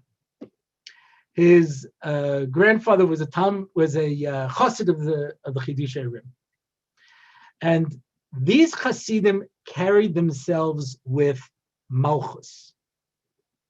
So he says, my grandfather would come home, knock on the door, and wait for somebody to open it. And if nobody opened it, he stood there. I should just walk into the house? Have so little covered for people? She says there was one yontif. My father must have been schmoozing with people after shul, whatever it is, and we had guests. And my mother said to me, I'm really upset. When he comes home, I'm going to give it to him. And I thought, wow, I've never seen my parents ever argue or ever fight about anything. I'm like, wow, she's going to give it to him. I can't wait to see this. Eventually he comes home. He comes in, he goes, good yontif. And she says, good yontif. And they sit down at the table and they start, making kiddush. And the whole suda goes on. And the daughter's disappointed. She was looking for the fireworks. So they go into the kitchen. She says, Mama, I thought you were going to give it to him. He goes, oh, you didn't see? He says, what do you mean? Usually I smile like this. And now I only smiled like this. He knew I was upset.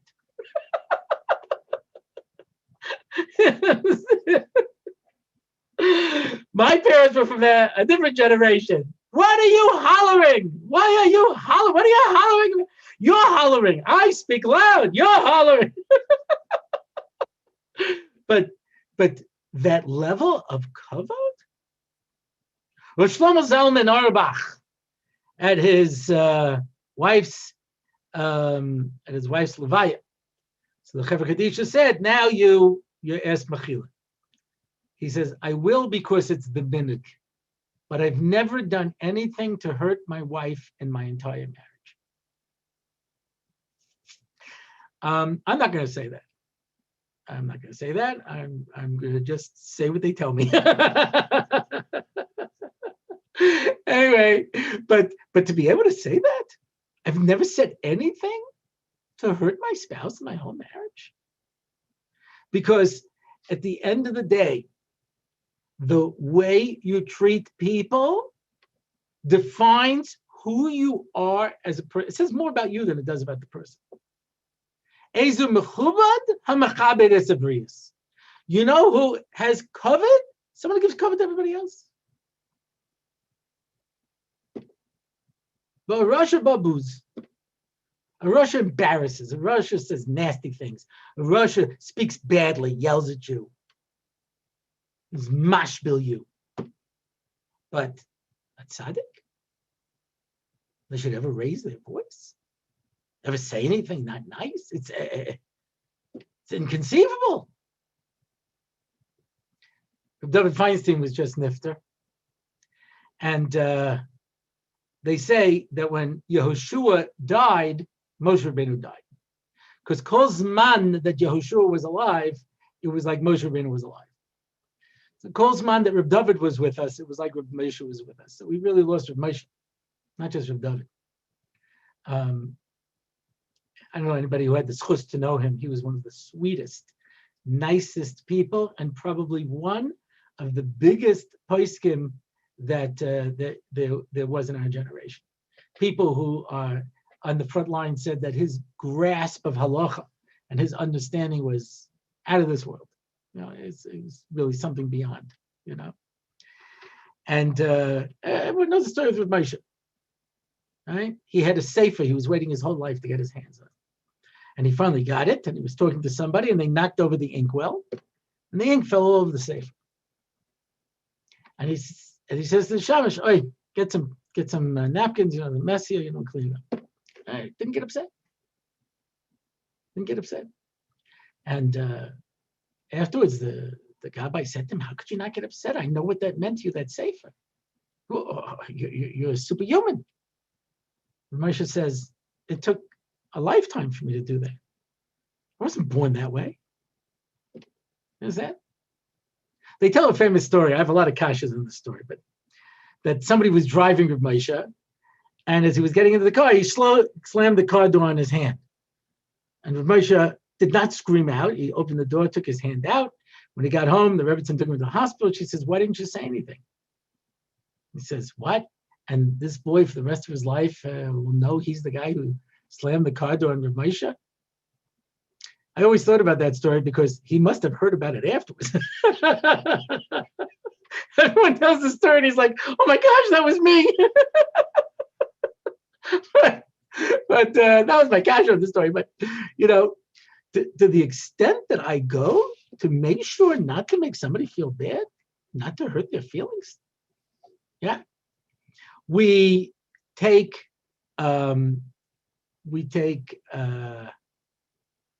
liberties with people. Just the reality. You know? The closer the person is to us, the more liberties we take. I don't know if you've ever seen this, right? You can see a mother talking on the phone. "Hi, how are you? Yeah, hold on a second. You kids better hold it down. I'm telling you, you better be quiet. Hi, how are you? Oh, hold on a second. I'm serious. I gotta come over there. Hi." Now, who does she care more about? Right? Her own children or the person on the phone? Of course, her own children, but we take liberties with people that we care about. As opposed to being mechabed, the people who are closest to us, the people who are most important to us. And it's, you know, it's so counterintuitive. Yeah. It's on a tape. It's on a tape. I heard it on a tape, so I feel comfortable saying it over, you know. You know, I heard Rabbi Krohn say once, he says, I'm going to stop saying this, you know, when we have company. And I say to my wife, "Oh, I'm glad you guys came. We never eat like this." So what's the message? The message is we take liberties with those who are closest to us, which, by the way, is actually a reality, right? Rashi says you go on Sukkot from 13, 12, 11, 10, 9, 8, 7. On Shmini Atzeres, you bring 1. And he says, it's like, you know, when you have orchim. So first you give them meat, and then you give them fish, and then you give them poultry. At the end, you give them beans. So what's pshat? So I said, pshat is they won't leave. So maybe at the end, if I give them some lentils, I'll get the hint. But that's not the truth. The truth is, how do you know that somebody really cares about you? When you come for dinner and they give you the same tuna casserole that they give to their kids. Understand? The more intimate it is, anyone who's ever had a simcha. So, you know, you go to the simcha and you're all dressed up and you got the makeup and you got the hair, what do you call it, the implants or whatever it is, you know, and the extensions, you got the hair extensions. I have 8 daughters, I know these things, you know, and you have the whole thing and everything's very fancy. And when it's over, you come home and you get out of your outfit and you put on your ratty robe and your slippers in the shape of an animal, fuzzy slippers, you know what I mean? And you know, and you put on the snoot and you sit down and everyone, you know, the caterer gives you some leftovers, everyone's sitting there picking out of it, you know, and eating it. That's the most intimate. That's the most intimate. So sometimes the most intimate is when you treat people like family, but we have to be very careful. Yeah. Rabbi Kalish from Waterbury, who is one of the most talented mechanchim in our entire generation. And he deals with kids who are having problems. Nov Mitzvah Rebbe Zatzal, you know, he says, someone told me once, this boy's having issues. He says, I don't know, when I was growing up, we used to call them problems. Now we have issues. But so he deals with boys who have issues. And he said, I would say to the Rebbeim, I said, do you love your Talmidim? He says, sure I do. He says, do you respect them? He says, respect them for what? Look at what they do. Look at how they behave. There's nothing there to respect. And he looks at me and he says, but the halacha is that a Rebbe has to be machabed his Talmidim. How can you not respect them? I heard this story once. Every time I think of it, it gives me chills. This Rebbe had a boy who did something in class that was unbelievably chutzpahdik. I mean, really over the top. And the whole class was like they knew. And the Rebbe looked at him and said, I'm so sorry. I want to ask you mechila. I was like, no, Rebbe, I never said that. I never said that. He goes, no. I must have done something really terrible to you if you could talk to me that way. I'm really sorry. I'm going to work on it. No, Rebbe, I never said this. Look, if I was the way I was supposed to be, then there was no way you could possibly talk to me that way. Yeah. People who are machabed each other. And that's why when we take each other for granted, the liberties that we take with the people who are closest to us, it's a mistake. It's a mistake. Covered. And Rav Moshe Shapiro said once, he says, if a person had no covet, he would die. He says, what Yisroel Salanta says. A person without any covet would just die. He wouldn't be able to live. He says, that's why when a person has no covet, he goes crazy and he thinks he's Julius Caesar, he's Napoleon Bonaparte. Or he imagines that he has covet. Do you ever play the game of life? If they still, the little car with the little pieces you stick in, you move it around. The goal is to win. And after you win, someone says, let's keep playing for second place. It's usually the person in second place. And after that person wins, the person in third place says, let's keep playing for third place. I want to win something. When I was a mashgiach, I had a kid whose entire wall was covered with quotes. He told me once, he says that when the Rebbeim come to drag me out of bed, they get distracted reading the quotes and they leave me alone. I saw some great quotes there. One was from Minnesota Fats. Minnesota Fats was a famous billiards player. He was the top one in the world. And he had a quote up there. It said, I'm a billiard player. There's probably nothing in this world less important than a billiard player. But for the record books, let it be noted, I'm the best. Everybody wants to be the best. Everybody wants people to treat them with kavod. And so there's a mitzvah of kibbud of the aim. You chabed your parents. You know what that means sometimes? Just listening to them. There are people who need to talk. They want to share. My mother loved to tell stories. I would just sit and listen to her tell stories. Very often it would be the same stories. But the flip side of that is that I only needed 2 jokes because every time I told it to her, she forgot that I told it. She laughed each time over at the same joke. So I was also good. It was a good audience. But, people want to be listened to. To give somebody kavod. I don't know how many people, this is a little bit of a deep cut. Herman Wouk. Herman Wouk was a very well-known author. And he was also an Orthodox Jew when it was really not fashionable. And he wrote a book called This Is My God, where he described, the whole thing. So my brother in 1966, as a bar mitzvah present, went to Eretz Yisrael. And on his tour, so Herman Wouk's son was there. So he developed a kesher. So he says, I went to this boy's brother's bar mitzvah, and he says every time Herman Wouk walked in the room, all of his boys stood up. There was a sense of cover, a sense of respect. and the way that a person speaks, the way that a person carries themselves. Yeah. How many problems in a marriage and in relationships can be solved just by showing respect?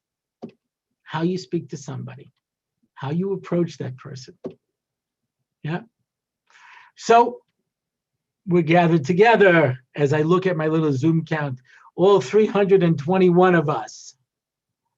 We're gathered together to help let people build a bias naman b'Yisrael b'kovid. That they should have the things that they need. That they shouldn't feel like a schlepper. Shouldn't have to feel like a nebuch. That they can have a pot and a pan and a dish towel and something that you may walk in and have a certain sense of pride. You take away the covet from people. And when we show them covet, when people show us that covet, we're able to then go on to be able to build something in this world for ourselves and for Klal Yisrael. Ma tovo alach Yaakov mishkan osecha Yisrael, says Bilam. He says, how do you destroy Klal Yisrael when every single house is a mishkan? And that's why, what's the Geula described as? Kol sasan v'kol simcha, kol chasan v'kol kala. Every time there is a wedding, every time there's a new home that's built, that's the mishkan. Yeah, when Eliezer comes back and tells Yitzchak about all the nisim, he says, it's all very nice. Let it come into my mother's tent and let's see if the nisim of the Beis Hamikdash take place. That becomes the challenge. That's what we have to work on. So, Hatzlacha to everybody today. Hatzlacha to Likras Kala. Continue doing your holy work. And everybody should, as much as they can, participate in this mitzvah, because this is a life-saving mitzvah. You give kavod, you get kavod, you get refuah, you get geula, you get Yeshua, and that's certainly something that I don't think any of us can say we have too much of in our lives. So, Mitzvah Hashem, we should all go and continue to help Likras Kala in this holy work. Thank you, Rabbi Orlovsky, for your beautiful words. I really appreciate it. As we continue our tradition in Likras Kala. Okay, so we are now going to be blessed with a little bit of entertainment. We're going to hear another song from Abby, and we will see a beautiful dance from Jazalia, and then another song from Abby, and then the moment will come where we are going to draw and tell you who the winners are. Okay, so everybody please enjoy Abby. Abby, are you here with us? Right here. Okay, great, amazing. Okay, and with that, we are closing the Chinese auction. Thank you so much. Abby, take it away. Okay, thank you guys so much again for the opportunity. This whole Likras Kala and being a Kala brings back so much for me. Specifically, the end of this week is my anniversary, a three-year wedding anniversary, and the song I'm about to sing is the words that we sing every Kabbalat Shabbat Lecha Dodi, and it actually has the words Likrat Kala, and it happens to be the song that I walk down the aisle to my chuppah, so it just brings back a lot of fun memories, and I hope you enjoy. So let's play the music, and here we go.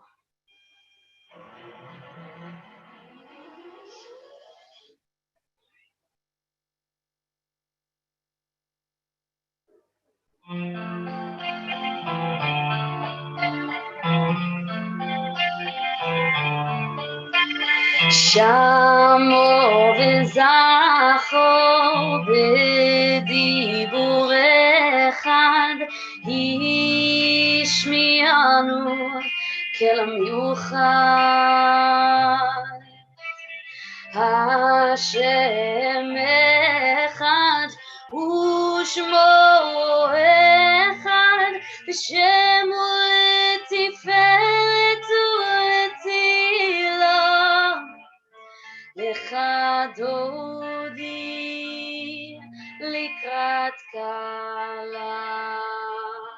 בני שבת נקבלה.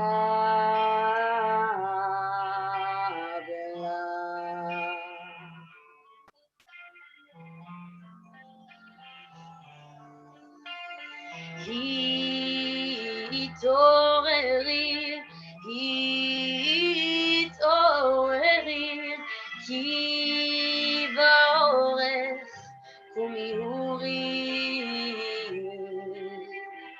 אורי, אורי, שיר דברי, כבוד השם עלייך נגלה. לך דודי לקראת קלה,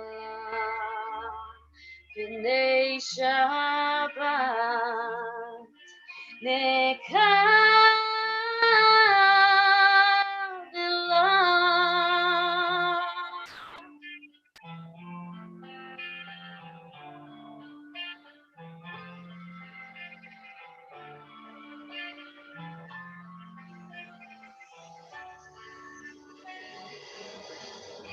בואי בשלום, את ערת בעלה, גם בשמחה ובצלה.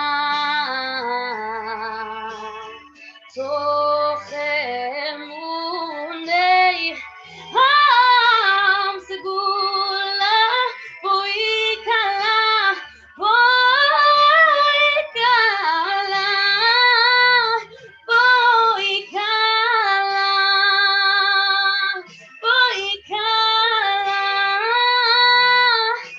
בואי כלה, בואי לך דודי לקראת קלה, בני שבת נקבלה.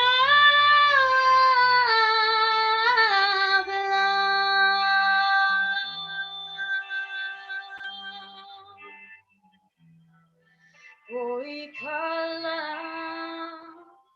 בואי כלה.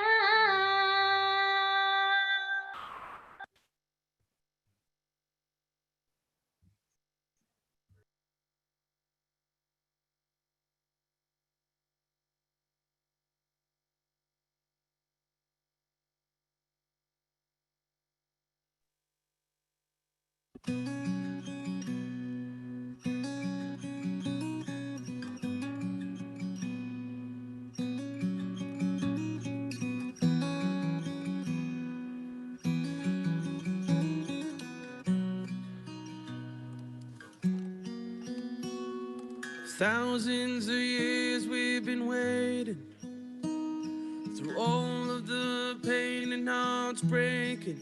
Oh, and I'm tired. Oh, and I'm tired. Moments of pain and frustration, but I'm told to have faith and have patience. Oh, and I'm trying. Promise I'm trying. On the wings of an eagle, we'll fly right on home, led by Avram Avinu, Moshe Aaron, with my children beside me. There in time, all these years and tears of suffering fade away as we sing our cry. Oh, when it goes tonight, na na na na na na na na na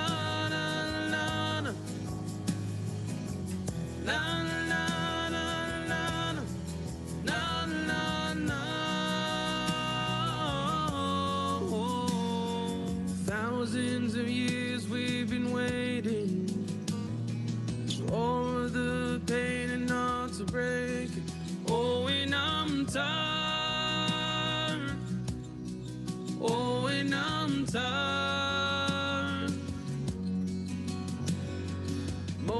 moments of pain and frustration, but I'm told to have faith and have patience, that it's our time. Please be our time. On the wings of an eagle, we fly right on home, led by Avram Avinu, Shen Aaron, with my children beside me, hold their hands in mine. All these years and tears of suffering fade away as we sing our cry. Oh, when it goes at night, na na na na na na na na na na na na na.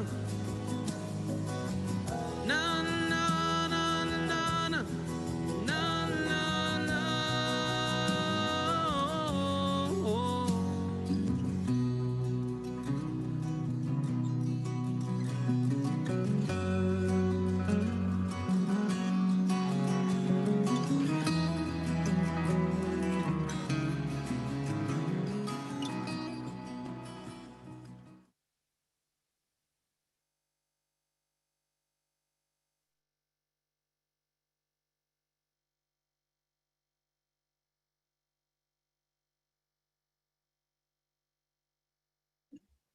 Hi, Abby.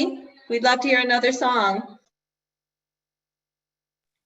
All right, sure, no problem. So I always feel it's appropriate to begin and to end with tefillah. So this next song kind of represents that, and turning to Hashem and everything in our life, especially when it comes to such great organizations like these.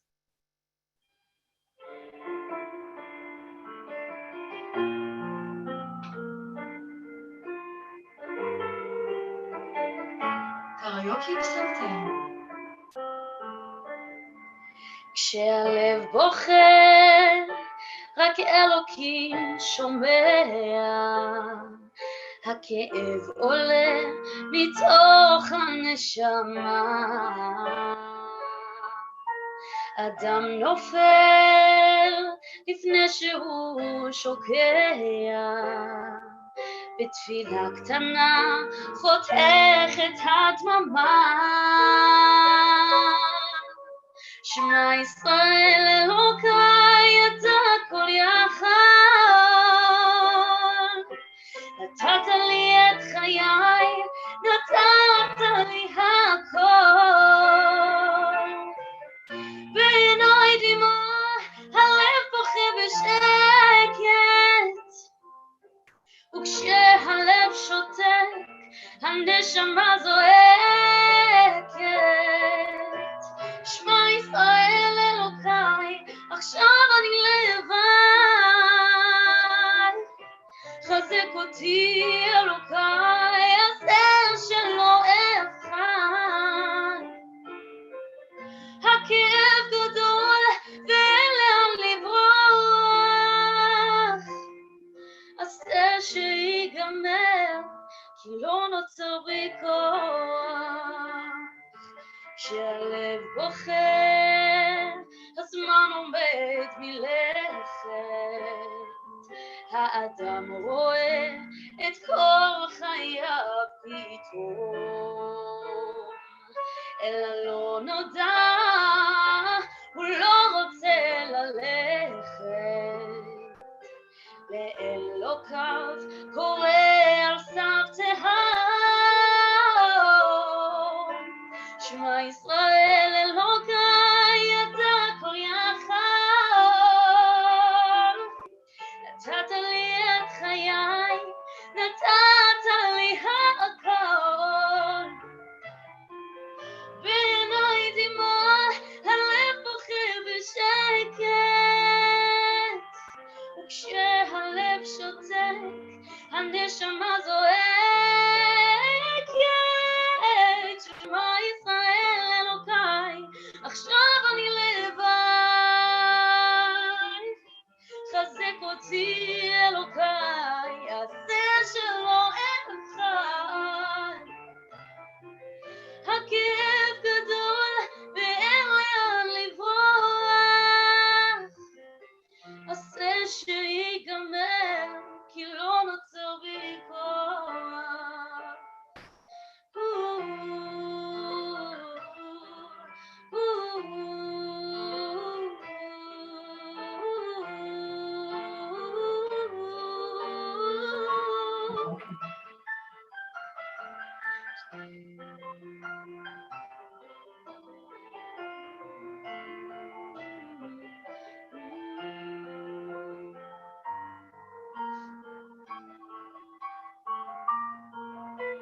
שמע ישראל אלוקיי, אתה הכל יחד. נתת לי את חיי, נתת לי הכל.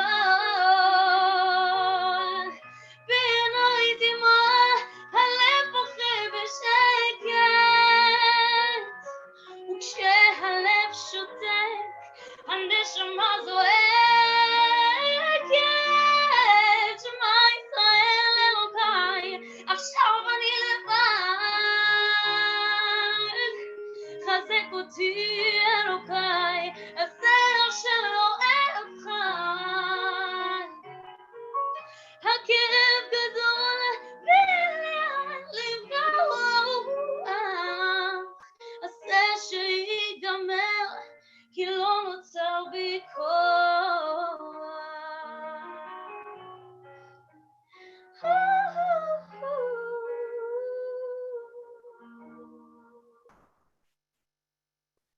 Thank you so much for the zchut to be a part of this evening. Thank you, Abby. That was absolutely beautiful, and thank you so much.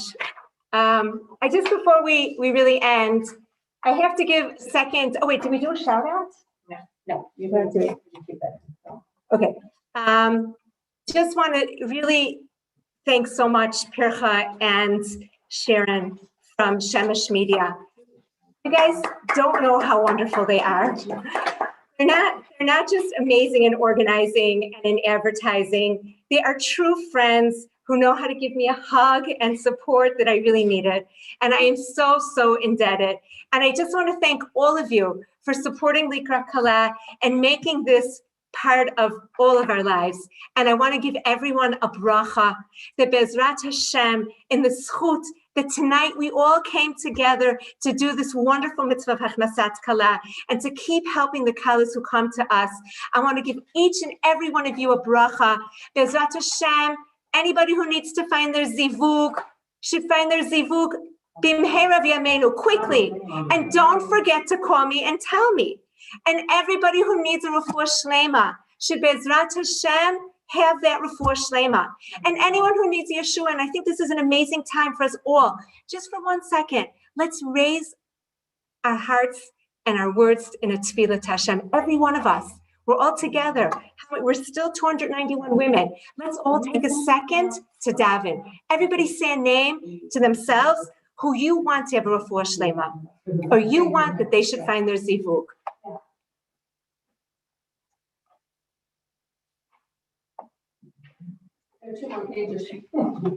Okay, now the moment has come.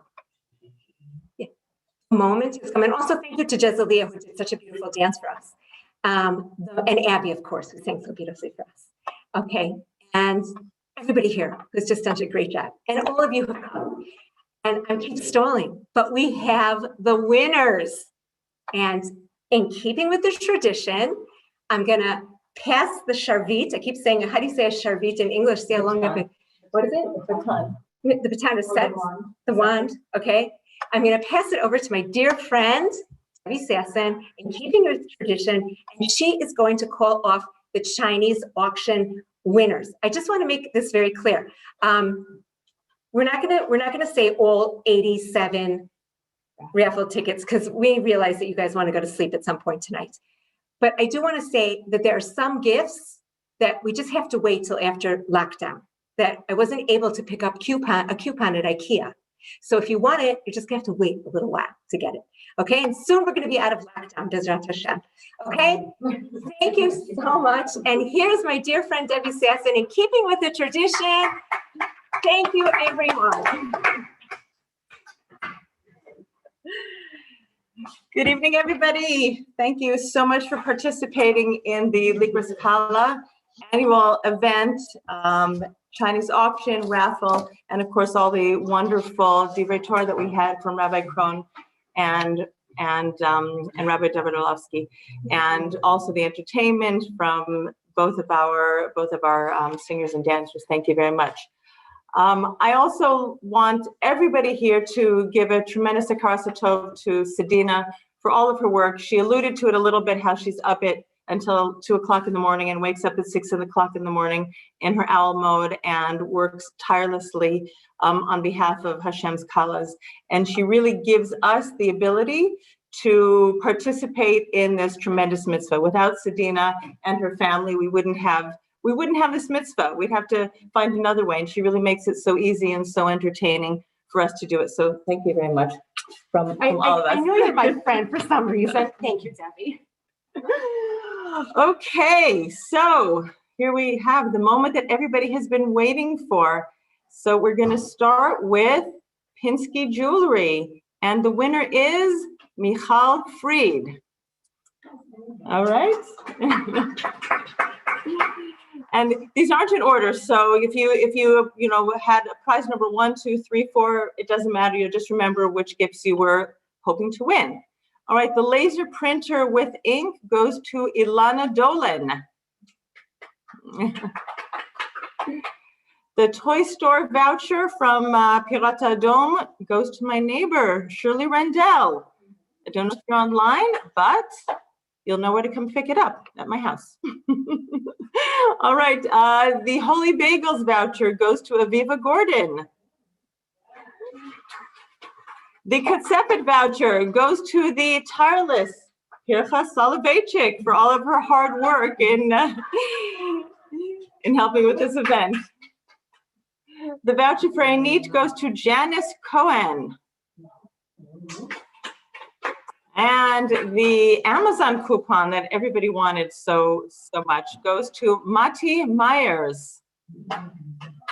Yay. The voucher for basic designs was won by Elke Wallfish. The Sarah Bela wig voucher goes to Devorah Klinger, old neighbor. Mazal tov. Best market goes to Panina Reichenberg. Yay. And the Super Farm voucher goes to Debbie Rudman. Yay. The voucher for Osher Odd was won by Abby Hochhauser. Yay. Canyon Raffaelli was won by Yehuda Kramer. Yay. Agalot Berama. Oh, it's your lucky evening. Elke Wallfish. Rami Levy voucher to Stephanie Weiss. Yay. The H&M gift card goes to Naomi Schleider. The photo session with Eugene Weisberg was won by Sharona Shapiro. Cafe Rimon was won by Isaac Perlmutter. The swimming pass at Country goes to Ellen Solomon when the pool's open again.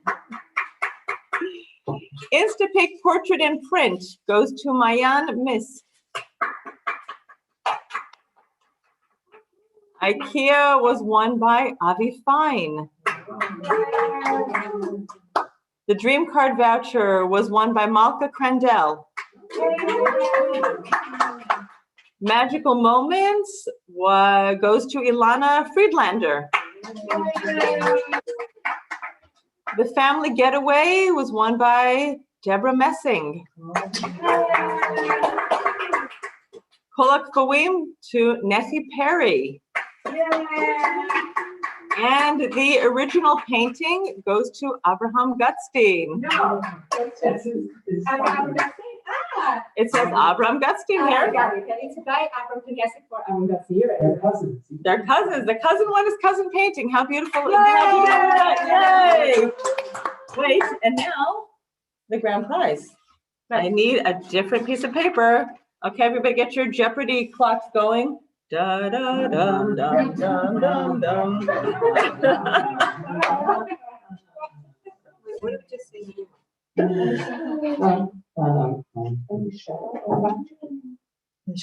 Okay, the grand prize, the braces with Dr. Lynx, goes to Elisheva Ovadia.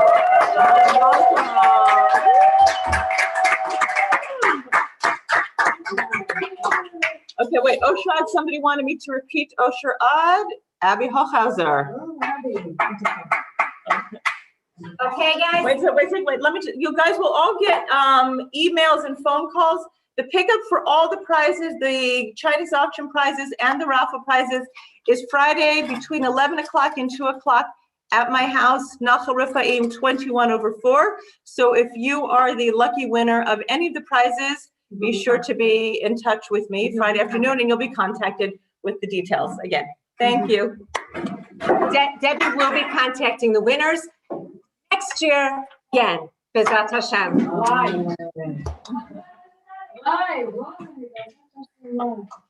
You could shout. Okay, we can have a shout out. Anybody who wants to say hi? Okay, everyone, we're unmuting you so you can all say hi. Hi. Hi. All 300 at the same time. Keep myself on mute. Okay, go ahead. Say hi. You're still muted. Yeah.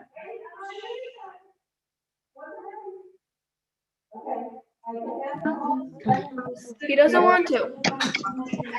Hi. Much. Tina, you did a great job. Tina. Hi, everybody. Beautiful. Yeah, kol hakavod. Kol hakavod. Dana, I didn't think you could pull it off, and Thank you you did for a great coming. job. Thank you so much, Rita. It's great seeing you. Great job, Sedina. All the best. Lots of hatzlacha. Thanks so much. And he told Hi, me that Anthony. while he was in Thank you for America, coming. I see you. Hey, Rachel Kessler. Thank you. a connection with somebody had found that they're going to buy his missus from him for 1 minute, Mommy, you were Sarah. great. $40 isn't enough. Okay, great. Hi, Devora. Hi, everyone. Who is that? How come Who I said don't see hi? Deborah? Hi. What did I say about family reunions? This is it, guys. Ah, Mommy, you did amazing. I love you. No. By the way, Deborah treated me to holy bagels and ice You were coffee gonna today. say that. He said it's not. He told me multiply by 70. Devora, your mom's Sheta looks great. That's Thanks. 34. It's Yours also looks So great. from Deborah. 680 less than. Mommy, your wig looks And it amazing. takes him a day to do one. Wonder who did it. Getting those two ice And coffees the cost of the is worth doing the about event. 55 rand.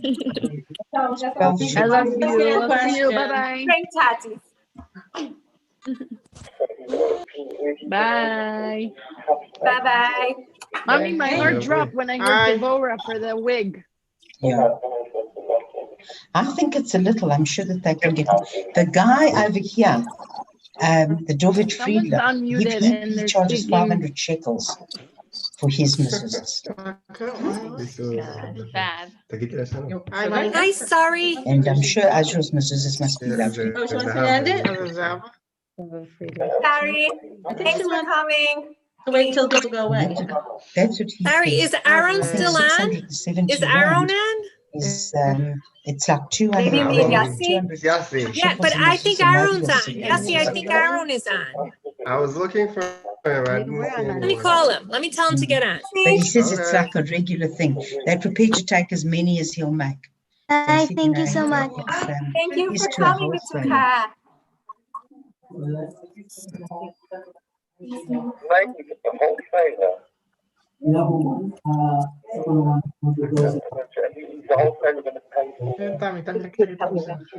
I have no idea. He just said to me Hi, Yossi's on now. $40. I'm Yeah. looking for him. Hey, I didn't know that you guys went to Switzerland. You guys. Sorry, Yossi. Hi. Yeah, Come on, we're let's stuck go in, back. in Switzerland. If you can. $680 I love you. Bye. multiplied by say 20. 20 See you around. Hi, Shira. Thanks so much for coming. Sharon Freed.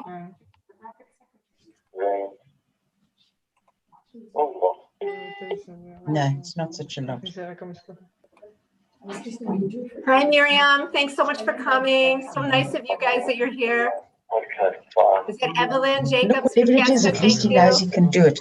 And it's a regular income and they'll buy it from him.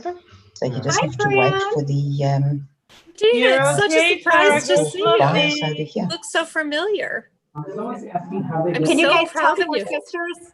Look, I think whatever it is he's happy doing it. He likes it, and he's he's enjoying it, and it's much more than anything teaching.